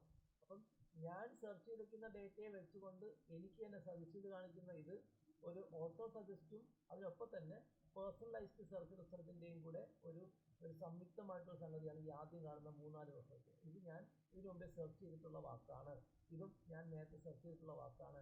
കേരള കൗമുദിൽ നിന്ന് ഞാൻ സെർച്ച് ചെയ്തിട്ടുണ്ട്, കേരള ഹൈക്കോടതിയിൽ നിന്ന് ഞാൻ സെർച്ച് ചെയ്തിട്ടുണ്ട്. ഇതൊക്കെ ഞാൻ നേരത്തെ സെർച്ച് ചെയ്തിരിക്കുന്ന വാക്കുകളായിട്ട് കാണിക്കുന്നതാണ്. താഴെ കണ്ടു Kerala lottery result, Kerala PSC, Kerala Blasters, കേരളയുമായിട്ട് ബന്ധപ്പെട്ട് ആൾക്കാർ നിരന്തരം സെർച്ച് ചെയ്യാറുള്ള കുറെ ടേംസുകൾ താഴെ തന്നെ കാണിക്കും. ഇത് പീരിയോഡിക്കലി മാറും. ഈ താഴെ ഈ ഹൈക്കോർട്ട് കഴിഞ്ഞ് കാണിക്കുന്ന ഈ റിസൾട്ടുകളൊക്കെ പീരിയോഡിക്കലി മാറും എന്നുള്ളതാണ് വസ്തുത. ലൈക്ക് ഇപ്പൊ കേരള ബ്ലാസ്റ്റേഴ്സിന്റെ കളി നടക്കുക. കേരള ബ്ലാസ്റ്റേഴ്സിനെ കണ്ടുണ്ടല്ലോ, ISL ഫുട്ബോൾ കളി ടീമാണ്. അപ്പൊ കേരള ബ്ലാസ്റ്റേഴ്സിന്റെ കളിയൊക്കെ തുടങ്ങി കുറെ കളിയിലൊക്കെ കേമപ്പെട്ട പ്രകടനം അല്ലെങ്കിൽ മികച്ച പ്രകടനമൊക്കെ കാണിച്ച് നടക്കുകയാണെങ്കിലോ കേരള ബ്ലാസ്റ്റേഴ്സ് ഒരു വാർത്തയിലൊക്കെ ഇടം പിടിക്കുകയോ കൂടുതൽ ആൾക്കാർ ശ്രദ്ധിക്കുന്ന രീതിയിലൊക്കെ കേരള ബ്ലാസ്റ്റേഴ്സിന്റെ കളി മാറുകയോ ഒരു സെമി ഫൈനലിലെത്തുകയോ ഫൈനലിലെത്തുകയോ ഒക്കെ ചെയ്യുമ്പോൾ കേരളം നടിക്കുമ്പോൾ തന്നെ എന്ത് കൂടുതൽ കാണിക്കും? ബ്ലാസ്റ്റേഴ്സ് എന്നുള്ള വാക്ക് സജസ്റ്റ് ചെയ്ത് ഏറ്റവും ടോപ്പിക് കാണിക്കും. ഇനി ഇപ്പൊ കേരളത്തിന്റെ ലോട്ടറി ഡിപ്പാർട്ട്മെന്റ് ഒരു എന്തെങ്കിലും ഒരു ലോട്ടറി അറിയാമല്ലോ നമുക്ക്, ലോട്ടറി ബമ്പർ ലോട്ടറി അതിന്റെ റിസൾട്ടൊക്കെ വരുന്ന ഒരു സിറ്റുവേഷനിൽ ഒരുപാട് ആൾക്കാർ കേരള ലോട്ടറി എന്ന് സെർച്ച് ചെയ്യാറുണ്ടെങ്കിൽ, കാരണം ഒരുപാട് ലോട്ടറി ടിക്കറ്റുകളുടെ നറുക്കെടുപ്പ് പടപടയെന്ന് വരികയും അതിലൊക്കെ എന്തെങ്കിലും അട്രാക്ഷൻ അറിയാലോ. ഗവൺമെന്റ് ഇപ്പം ഓണത്തിന് കേരള ഓണം ബമ്പർ ലോട്ടറി നറുക്കെടുപ്പുണ്ടാകും, ക്രിസ്മസിന് ബമ്പർ ഉണ്ടാവും, ന്യൂ ഇയർ ബമ്പർ ഉണ്ടാവും. അങ്ങനെയൊക്കെ വരുന്ന സിറ്റുവേഷനിലും ചില ദിവസങ്ങളിൽ ലോട്ടറി റിസൾട്ട് ഡെയിലി എടുക്കുന്ന ലോട്ടുകളുണ്ടാവും. അപ്പോൾ അതിൻ്റെയൊക്കെ റിസൾട്ടുകൾ ഒരുപാട് ആൾക്കാർ എടുക്കുന്ന ഒരു സിറ്റുവേഷൻ വരുമ്പോൾ ഒരുപാട് ആൾക്കാർ കേരള ലോട്ടറിയിൽ ടൈപ്പ് ചെയ്യുമ്പോൾ ഗൂഗിൾ എന്ത് ചെയ്യും? ഈ നിരന്തരം ആൾക്കാർ ഉപയോഗിക്കുന്ന അതിൻ്റെ കൂടെ ചേർത്ത് ഉപയോഗിക്കുന്ന വാക്കിനെ ഏറ്റവും ടോപ്പിൽ സജസ്റ്റ് ചെയ്ത് കാണിക്കും. അത് ചില ലൊക്കേഷനിൽ കാണിക്കുന്ന വ്യത്യാസം ഉണ്ടാകും. ഇപ്പം നമ്മളിപ്പം കേരള ലോട്ടറി, കേരള ബ്ലാസ്റ്റേഴ്സ് എന്നൊക്കെയാണ് കാണിച്ചത്. ഇപ്പം ഒരു ജൂൺ മാസത്തിലോ ജൂലൈ മാസത്തിലോ ഇവിടെ മഴയൊക്കെ പെയ്ത് ഇവിടുത്തെ കാലാവസ്ഥയൊക്കെ ആകെ പാടെ കലുഷിതമായി ഇവിടെ എന്തെങ്കിലും വെള്ളപ്പൊക്കമോ അങ്ങനെ പ്രശ്നങ്ങളൊക്കെ ആയിട്ട് വരാൻ വേണ്ടി പോകണമെങ്കിൽ കേരളത്തിൽ കുറച്ച് ആൾക്കാർ സെർച്ച് ചെയ്യുന്നുണ്ടാവും. എന്നാൽ കേരളത്തിന് പുറത്തുള്ള മിക്ക ആൾക്കാരും അല്ലെങ്കിൽ കേരളത്തിൽ നിന്ന് പോയി പുറത്തൊക്കെ താമസിക്കുന്ന മലയാളികളൊക്കെ കേരള എന്ന് അടിക്കുന്ന സമയത്ത് അവർ കേരള വെതർ അല്ലെങ്കിൽ കേരള റെയിൻ, കേരള ഫ്ലഡ് അങ്ങനെയൊക്കെ സെർച്ച് ചെയ്യാറുണ്ട്. ഇവിടെ എന്തെങ്കിലും ഇവന്റ് നടക്കുമ്പോഴും അങ്ങനെ സെർച്ച് ചെയ്യും. മനസ്സിലായോ? അപ്പോൾ ഓട്ടോമാറ്റിക്കായിട്ട് ആ ലൊക്കേഷനിൽ, ആ സെർച്ച് ചെയ്യുന്ന ആൾക്കാരുടെ ലൊക്കേഷനിൽ കേരളം നടത്തി കഴിഞ്ഞാൽ ആ കേരള റെയിൻ, വെതർ, ഫ്ലഡ് ഇങ്ങനെയുള്ള വാക്കുകൾ ഓട്ടോമാറ്റിക്കായിട്ട് വരും. പിടികിട്ടിയോ? ഇനി ഞാൻ ഇതിന്റെ തന്നെ വേറൊരു മോശപ്പെട്ട ഒരു സിറ്റുവേഷൻ പറഞ്ഞു. ഉദാഹരണത്തിന് ഇപ്പോൾ ഒരു നടൻ മരിച്ചതായിട്ട് ഒരു വാട്സപ്പിൽ ഒരു ഗോസിപ്പ് വാർത്ത ഇറങ്ങി, അല്ലെങ്കിൽ ഒരു ഫേക്ക് ന്യൂസ് ഇറങ്ങി. ഇപ്പം ഒത്തിരി കുറവുണ്ടല്ലോ. പണ്ടൊക്കെ ഭയങ്കര പ്രശ്നമായിരുന്നു. ഒരു 3-4 വർഷം മുമ്പൊക്കെ സ്ഥിരമായിട്ട് ഓരോ നടന്മാർ മരിച്ചെന്നൊക്കെ പറഞ്ഞ് ഫേക്ക് ന്യൂസ് ആരെങ്കിലുമൊക്കെ അടിച്ചിറക്കും. വാട്സപ്പിൽ ആരെങ്കിലും ഒരാൾ ഇടുന്ന മെസ്സേജിന് 150 കണക്കിന് ആൾക്കാർ എന്ത് ചെയ്യും, പല ഗ്രൂപ്പുകളിലേക്ക് ഷെയർ ചെയ്യാം. അത് പിന്നെ സെക്കൻഡുകൾക്കുള്ളിൽ, മിനിറ്റുകൾക്കുള്ളിൽ തന്നെ 1000-കണക്കിന് 5000-കണക്കിന് ആൾക്കാരുടെ മുമ്പിലേക്ക് എത്തും, ഇല്ലേ? അപ്പോൾ ചില നടന്മാർ തന്നെ പറഞ്ഞിട്ടുണ്ട്, ഞാൻ മരിച്ചെന്ന് പറഞ്ഞ് വാട്സപ്പിൽ ഞാൻ തന്നെ വാർത്ത കണ്ടപ്പോൾ, എൻ്റെ മെസ്സേജ് കണ്ടപ്പോഴത്തേക്ക് ഞാൻ ഞെട്ടിപ്പോയെന്നൊക്കെ പറഞ്ഞ് എന്താണ് ഈ ഇന്റർവ്യൂവിനൊക്കെ പറഞ്ഞ കേൾക്കാം. അതേപോലത്തെ ഒരു സിറ്റുവേഷൻ വരുമ്പോൾ ആരെങ്കിലും ആ നടൻ മരിച്ചതായിട്ടൊരു വാർത്ത പ്രചരിച്ച് വാട്സപ്പ് വഴിയൊക്കെ പ്രചരിച്ചിട്ട് ഒരുപാട് ആൾക്കാർ ഗൂഗിളിൽ ആ ആളുടെ എന്താണ് അയാൾ മരിച്ചോ, അല്ലെങ്കിൽ അയാളെ പേരപ്പം അടിക്കുമ്പോഴത്തേക്ക്, ഉദാഹരണത്തിന് നെടുമുടി വേണു മരിച്ച ആളാണല്ലോ. അപ്പോൾ ഒരാൾ നെടുമുടി വേണു മരിച്ചെന്ന് പറഞ്ഞ് ഫേക്ക് ന്യൂസ് ഇറങ്ങുന്ന സിറ്റുവേഷനിൽ ആരെങ്കിലും നെടുമുടി വേണമെന്ന് അടിച്ച അപ്പം തന്നെ ഗൂഗിൾ എന്ത് കാണിക്കും, നെടുമുടി വേണു പാസ്റ്റ് അല്ലേ എന്നുള്ള ഒരു വാക്ക് കാണിക്കും. അപ്പം ആ സിറ്റുവേഷനിൽ അത് മിനിറ്റുകൾക്കുള്ളിൽ, മണിക്കൂറുകൾക്കുള്ളിൽ ആൾക്കാർ നിരന്തരം സെർച്ച് ചെയ്യുന്ന ടേമുമായിട്ട് ബന്ധപ്പെടുത്തി ഗൂഗിൾ ഓട്ടോമാറ്റിക്കായിട്ട് അത് അഡോപ്റ്റ് ചെയ്യും. അങ്ങനെ ഓട്ടോമാറ്റിക്കായിട്ട് കാണിച്ചു പോകും എന്നുള്ളതാണ് ഇതിന്റെ ഏറ്റവും വലിയ സവിശേഷത. മനസ്സിലായോ? ഇനി വേറൊരു പ്രത്യേകത, ചില സെലിബ്രിറ്റികളുടെ പേരൊക്കെ ചില സിറ്റുവേഷനിൽ അടിക്കുമ്പോൾ, ഉദാഹരണത്തിന് നമ്മളിപ്പം മമ്മൂട്ടി എന്നിവിടെ അടിച്ചു കഴിഞ്ഞാൽ മമ്മൂട്ടിയുടെ പുതിയ എന്തെങ്കിലും സിനിമ ഇറങ്ങുന്നുണ്ടെങ്കിലോ, അല്ലെങ്കിൽ മമ്മൂട്ടിയായിട്ട് ബന്ധപ്പെട്ട എന്തെങ്കിലും ഒരു പുതിയ വാർത്ത വന്നിട്ടുണ്ടെങ്കിലോ, അല്ലെങ്കിൽ മമ്മൂട്ടിയുടെ ബർത്ത്ഡേ, ഇപ്പം സെലിബ്രിറ്റികളിൽ ഏറ്റവും റീസെന്റ് ആയിട്ട് ബർത്ത്ഡേ വന്ന ഒരാളാണ് യേശുദാസ്, അല്ലേ? അറിയാം, യേശുദാസിന്റെ ബർത്ത്ഡേ ജനുവരി 10-ാം തീയതി, അല്ലേ?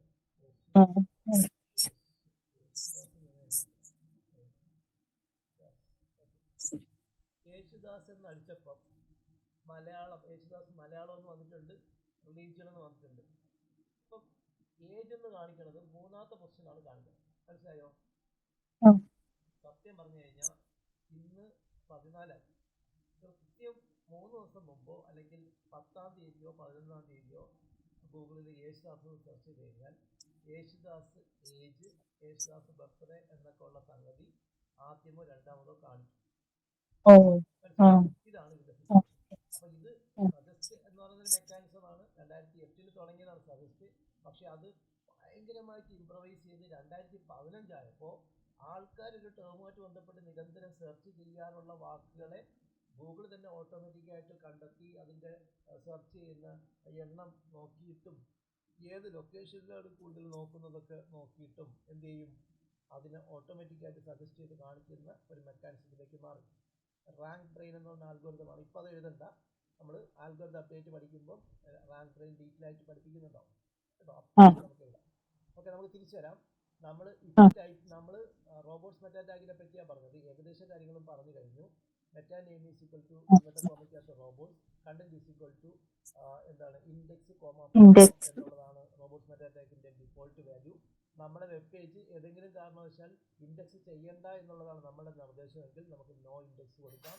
നമ്മുടെ പേജിൽ നിന്ന് പാസ് ചെയ്യുന്ന ലിങ്ക്സ് ഒന്നും ഇക്വിറ്റി പാസ് ചെയ്യേണ്ട, അഥവാ നോ ഫോളോ ലിങ്ക് ആക്കണമെങ്കിൽ ഒറ്റയടിക്ക് തന്നെ നമുക്ക് റോബോട്ട്സ് മെറ്റാടാഗിനകത്ത് ഫോളോ എന്ന് കൊടുക്കാം. അങ്ങനെ നമുക്ക് ഇത് ചെയ്യാം. പിന്നെ നമുക്ക് റോബോട്ട്സ് മെറ്റാടാഗിന്റെ തന്നെ 2-3 വേർഷൻസ് പറഞ്ഞു. അതിനകത്ത് NODP, അതൊക്കെ കുറച്ച് ഡീറ്റെയിൽ ആയിട്ടുള്ള ഇന്റർവ്യൂവിനോ ക്വസ്റ്റ്യനൊക്കെ ചോദിച്ചു കഴിഞ്ഞാൽ നമുക്ക് കൃത്യമായിട്ട് പറയാൻ പറ്റുന്ന ഒരു സംഗതിയാണ് NODP.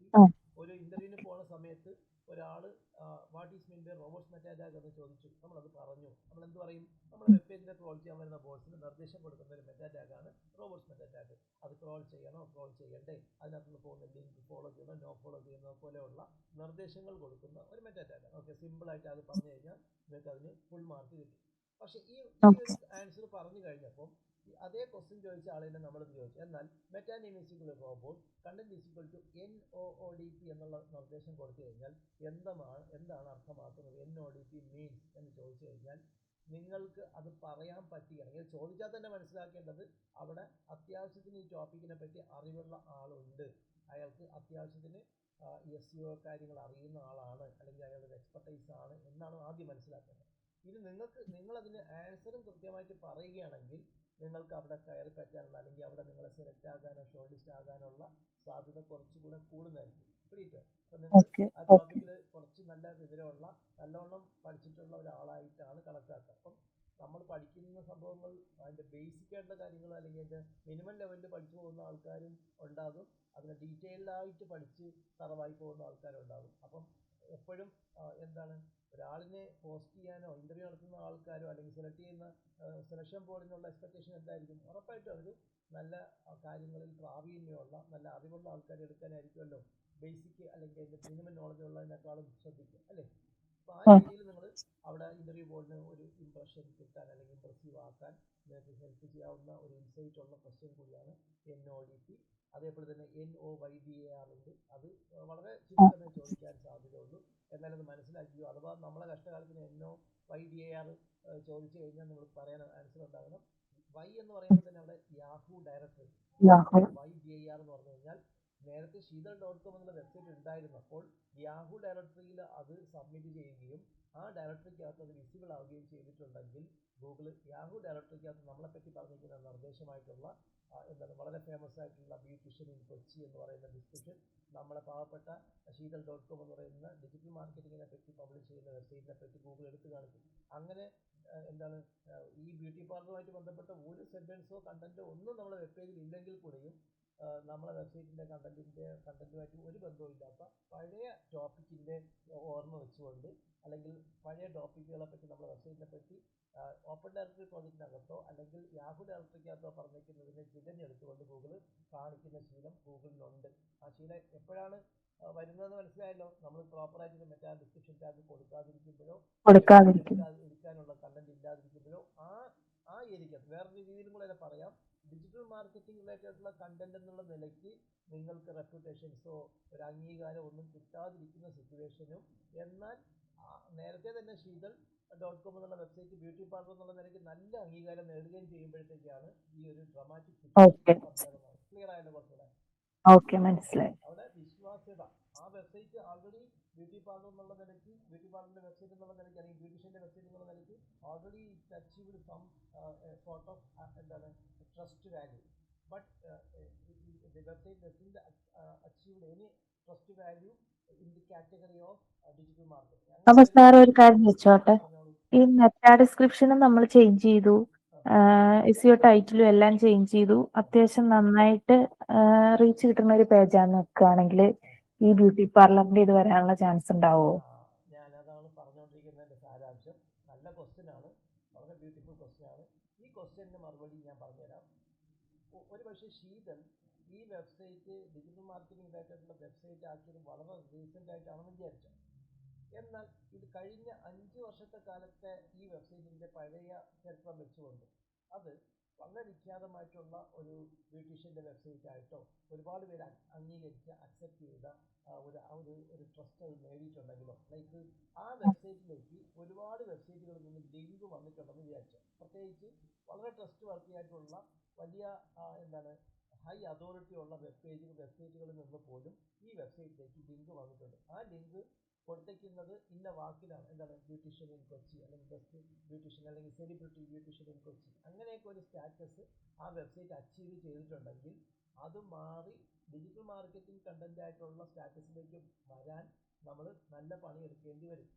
ഇറ്റ് ഈസ് ലൈക്ക് ഒരു ബോൺ ക്രിമിനലായിരുന്ന ഒരാൾ, അയാൾക്ക് ഭയങ്കര കുപ്രശസ്തിയായി, അയാൾ എന്തെങ്കിലുമൊക്കെ കള്ളത്തരങ്ങളോ തരികടൊക്കെ കാണിച്ച് അയാളുടെ ചരിത്രം പരിശോധിച്ച് കഴിഞ്ഞാൽ അയാൾ വളരെ മോശപ്പെട്ട ഒരു ആളായി ഇരുന്ന ആളാണ്. അയാൾക്ക് ഒരുപാട് ക്രിമിനൽ പശ്ചാത്തലം ഉണ്ടെന്ന് വിചാരിച്ചു. നമ്മൾക്ക് അയാൾ ക്രിമിനൽ പശ്ചാത്തലത്തിൽ നിന്ന് മാറി അല്ലെങ്കിൽ ശിക്ഷയൊക്കെ കിട്ടി തിരിച്ച് വന്നാലും ആൾക്കാരുടെ ഉള്ളിൽ പേടി ഉണ്ടാവില്ലേ, അയാൾ പണ്ട് ഭയങ്കര ക്രിമിനലായിരുന്നു, ശിക്ഷയൊക്കെ കഴിഞ്ഞിപ്പോൾ നല്ല നടപ്പാണ്, എന്നാലും ഇയാൾ ഈ പണ്ട് ഇങ്ങനെ ആൾക്കാർ പറയില്ല, അണ്ണൻ എത്ര ഇതായാലും മരം കയറ്റം മറക്കും എന്നുള്ളത് പോലെ അങ്ങനെ ഒരു പേടി ആൾക്കാരുടെ ഉള്ളിൽ ഉണ്ടാവില്ലേ. അതേപോലെ തന്നെയാണ് ഈ ട്രസ്റ്റ്. ലൈക്ക് ഈ വെബ്സൈറ്റിലേക്ക് ശീതൾ.comലേക്ക് നേരത്തെ കിട്ടിയിരുന്ന ലിങ്ക് ഒക്കെയും റെഫർ ചെയ്യുന്നത് ഒരു ബ്യൂട്ടീഷ്യൻ്റെ വെബ്സൈറ്റ് ആയിട്ടാണ്. അപ്പോൾ അതിൻ്റെയൊക്കെ ഒരു വലിയ ട്രസ്റ്റ് ഈ വെബ്സൈറ്റിലേക്ക് ഉണ്ട്.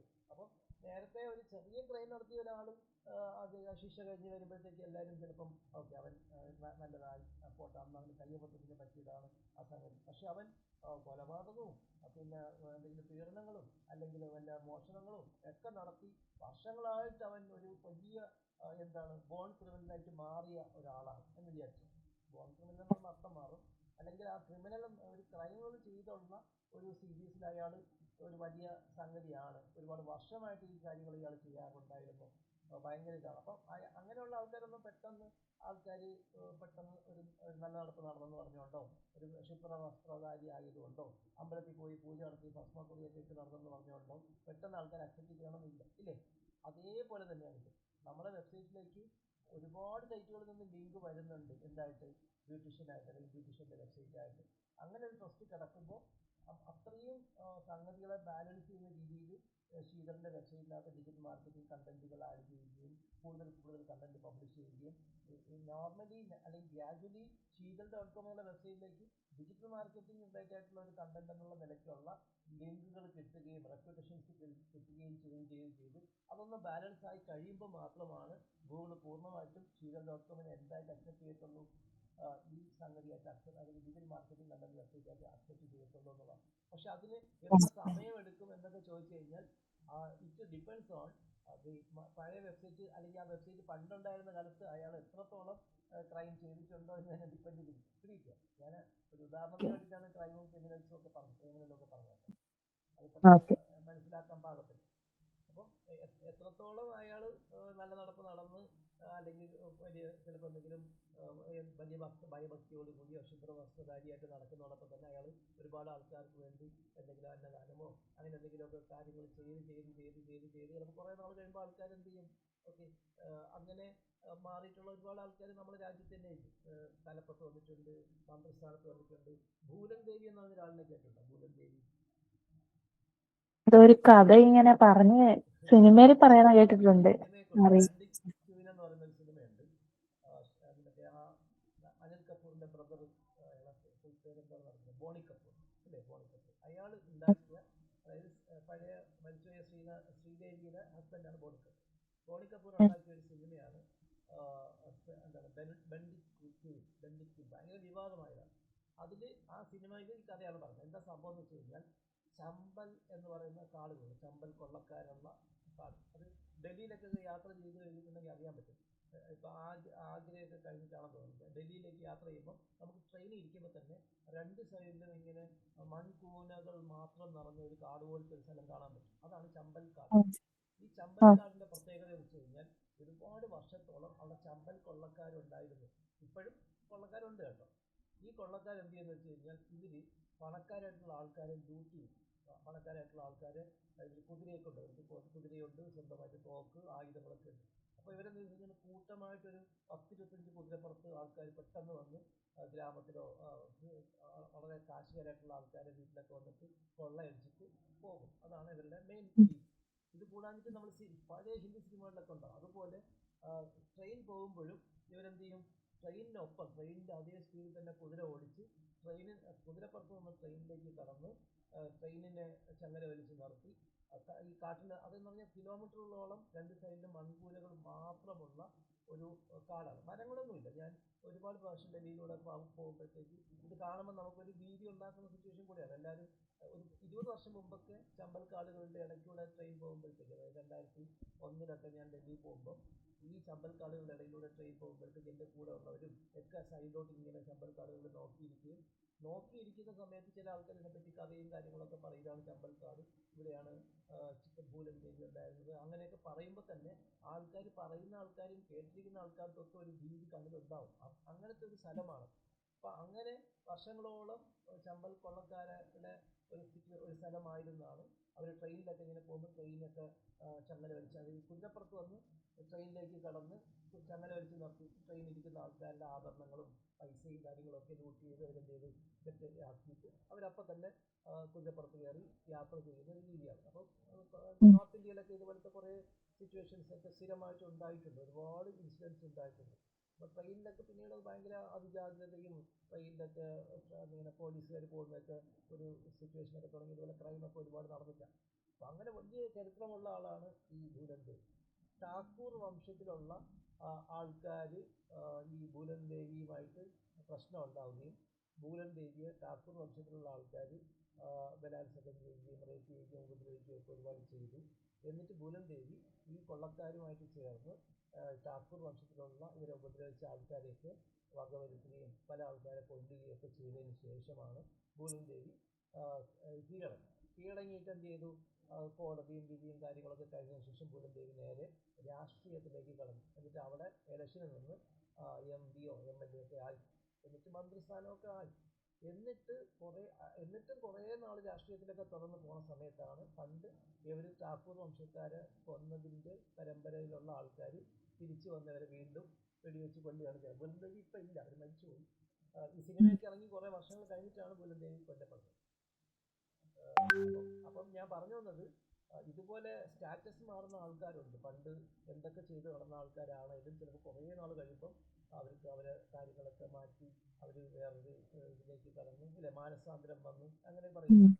ഭക്തിയിലൊക്കെ പോയി മാനസാന്തരം വന്ന് എല്ലാം മാറുന്ന ആൾക്കാരുണ്ട്. പക്ഷെ ഒരുപാട് വർഷമെടുക്കും. അത് നമ്മളെ സൊസൈറ്റിയിലെ ഒരു പ്രത്യേകതയാണ്. നമ്മൾ വളരെ നല്ല ആൾക്കാരായിട്ട് പോകുന്നതിൻ്റെ ഇടയ്ക്ക് നമുക്ക് എന്തെങ്കിലും ഒരു ചെറിയ തെറ്റ് പറ്റിയാൽ തന്നെ നമ്മൾ മോശക്കാരനായി മാറും. അങ്ങനെ ഒരു മോശപ്പേര് വന്നു കഴിഞ്ഞാൽ പിന്നെ നമുക്കതിനെ മാറ്റിയെടുക്കാൻ ഒരുപാട് താമസം എടുക്കും എന്നുള്ളതാണ് ഈ സോഷ്യൽ സിസ്റ്റത്തിൻ്റെ ഒരു വലിയ പ്രത്യേകത. അപ്പം ഇങ്ങനെ ഒരു സ്റ്റാറ്റസ് മാറുന്ന ഒരു സിറ്റുവേഷൻ വെബ്സൈറ്റുകൾക്കും ഉണ്ട്.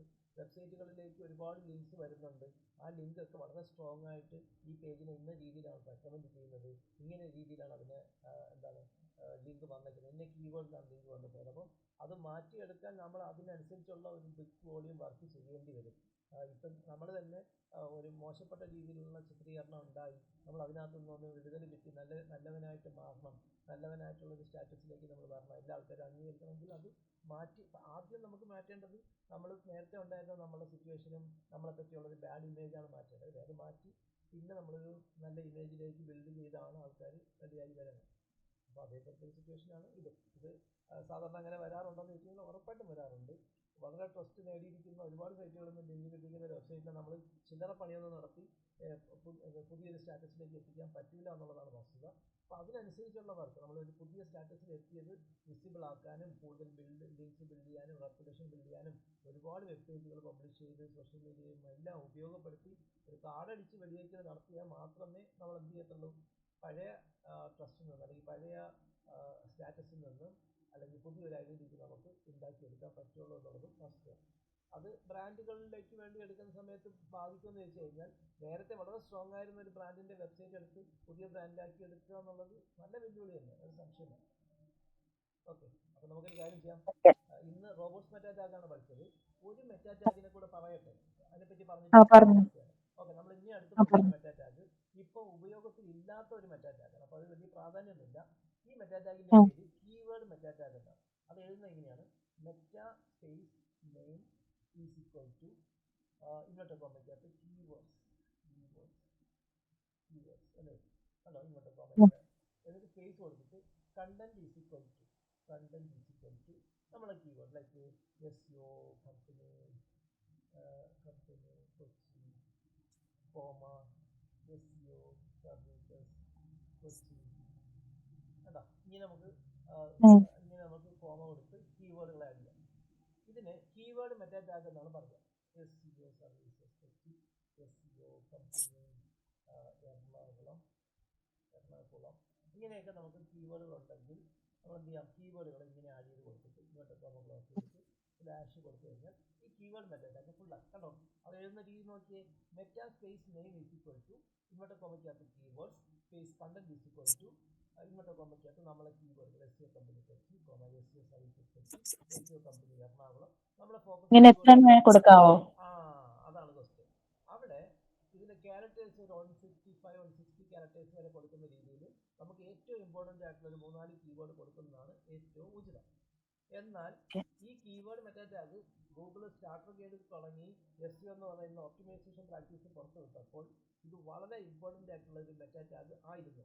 ആ വെബ്സൈറ്റിൻ്റെ വെബ് മാസ്റ്റേഴ്സിന് അവർ ഏത് കീവേഡിനാണോ നമ്മൾ വെബ്സൈറ്റിനെ റാങ്ക് ചെയ്യാൻ ആഗ്രഹിക്കുന്നത് ആ കീവേഡുകളെ കൃത്യമായിട്ട് ഇതുപോലെ ആഡ് ചെയ്ത് കഴിഞ്ഞാൽ ഗൂഗിൾ ഇത് വളരെ വൈറ്റലായിട്ടുള്ള ഒരു മെറ്റാ ടാഗായിട്ട് എടുത്തുകൊണ്ട് ഇതിനകത്തുള്ള കീവേഡുകളെ കൺസിഡർ ചെയ്തുകൊണ്ട് ആ കീവേഡിന് ആ വെബ് പേജ് റിലവൻ്റ് ആണെങ്കിൽ റാങ്ക് ചെയ്യാൻ ഹെൽപ്പ് ചെയ്യുന്ന ഒരു സംഗതി തന്നെയായിരുന്നു കീവേഡ് മെറ്റാ ടാഗ്. അൺഫോർച്ചുനേറ്റ്ലി ഈ കീവേഡ് മെറ്റാ ടാഗിനകത്ത് ആൾക്കാർ കീവേഡ് സ്റ്റഫ് ചെയ്യാൻ തുടങ്ങി, ഒരുപാട് കീവേഡുകൾ അടിച്ചു കൊടുക്കാൻ തുടങ്ങി. ചില ആൾക്കാർ അവരുടെ വെബ്സൈറ്റിൽ കീവേഡ് കൊടുക്കുമ്പോൾ SEO കമ്പനി കൊച്ചി എന്നാണ് അവരുടെ കീവേഡ് എങ്കിലും അവർക്ക് അതിനെക്കുറിച്ച് കൃത്യമായിട്ട് ധാരണ ഇല്ലാതെ SEO കമ്പനി കൊച്ചി എന്നൊക്കെ അടിച്ചു കൊടുക്കാൻ തുടങ്ങി. ഇത് അറിവില്ലായ്മ കൊണ്ടാണ് നടന്നത്. ചില ആൾക്കാർ എന്തറിയോ, ലോകത്തുള്ള എല്ലാ കീവേഡും, ഉദാഹരണത്തിന് SEO കമ്പനി ആണെങ്കിൽ കൂടെയും അതിനകത്ത് മോഹൻലാൽ, ഐശ്വര്യ റായ് എന്നൊക്കെ അടിച്ചു വയ്ക്കും. അപ്പം മോഹൻലാൽ എന്ന സെർച്ച് ചെയ്യുന്ന ആൾക്കാരുടെ മുമ്പിലൊക്കെ നമ്മുടെ വെബ്സൈറ്റ് വരികയും ഒരുപാട് വിസിറ്റ് കിട്ടുകയും ചെയ്യുമെന്നാണ് ചിലപ്പോൾ അവരുടെ ധാരണ. അപ്പൊ അങ്ങനെ ഇതിനെ ദുരുപയോഗം ചെയ്യാൻ തുടങ്ങി. കീവേഡ് മെറ്റാ ടാഗുകളെ ആൾക്കാർ എന്ത് ചെയ്യാൻ തുടങ്ങി, ദുരുപയോഗം ചെയ്യാൻ തുടങ്ങി. ചില ആൾക്കാർ ഇതിനകത്ത് ഒരുപാട് കീവേഡുകളെ ആഡ് ചെയ്ത് വെക്കും. That can be also called as keyword stuffing. Keyword stuffing നമ്മൾ പഠിച്ചിട്ടുണ്ടല്ലോ, ബ്ലാക്ക് ഹാറ്റ് SEO ടെക്നിക്. ഒരു കീവേഡിന് റാങ്ക് ചെയ്യാൻ വേണ്ടി നമ്മുടെ വെബ്സൈറ്റിനകത്ത് കീവേഡുകളെ സ്റ്റഫ് ചെയ്ത് വെക്കുന്ന ആക്ടിവിറ്റിയിൽ പേജുകൾക്കുള്ളിൽ കണ്ടന്റിനകത്ത് കീവേഡ് സ്റ്റഫ് ചെയ്ത് വെക്കുന്നത് പോലെ തന്നെ കീവേഡ് മെറ്റാ ടാഗ് ഉണ്ടാക്കി അതിനകത്തും കീവേഡുകളെ സ്റ്റഫ് ചെയ്ത് വെക്കുമായിരുന്നു.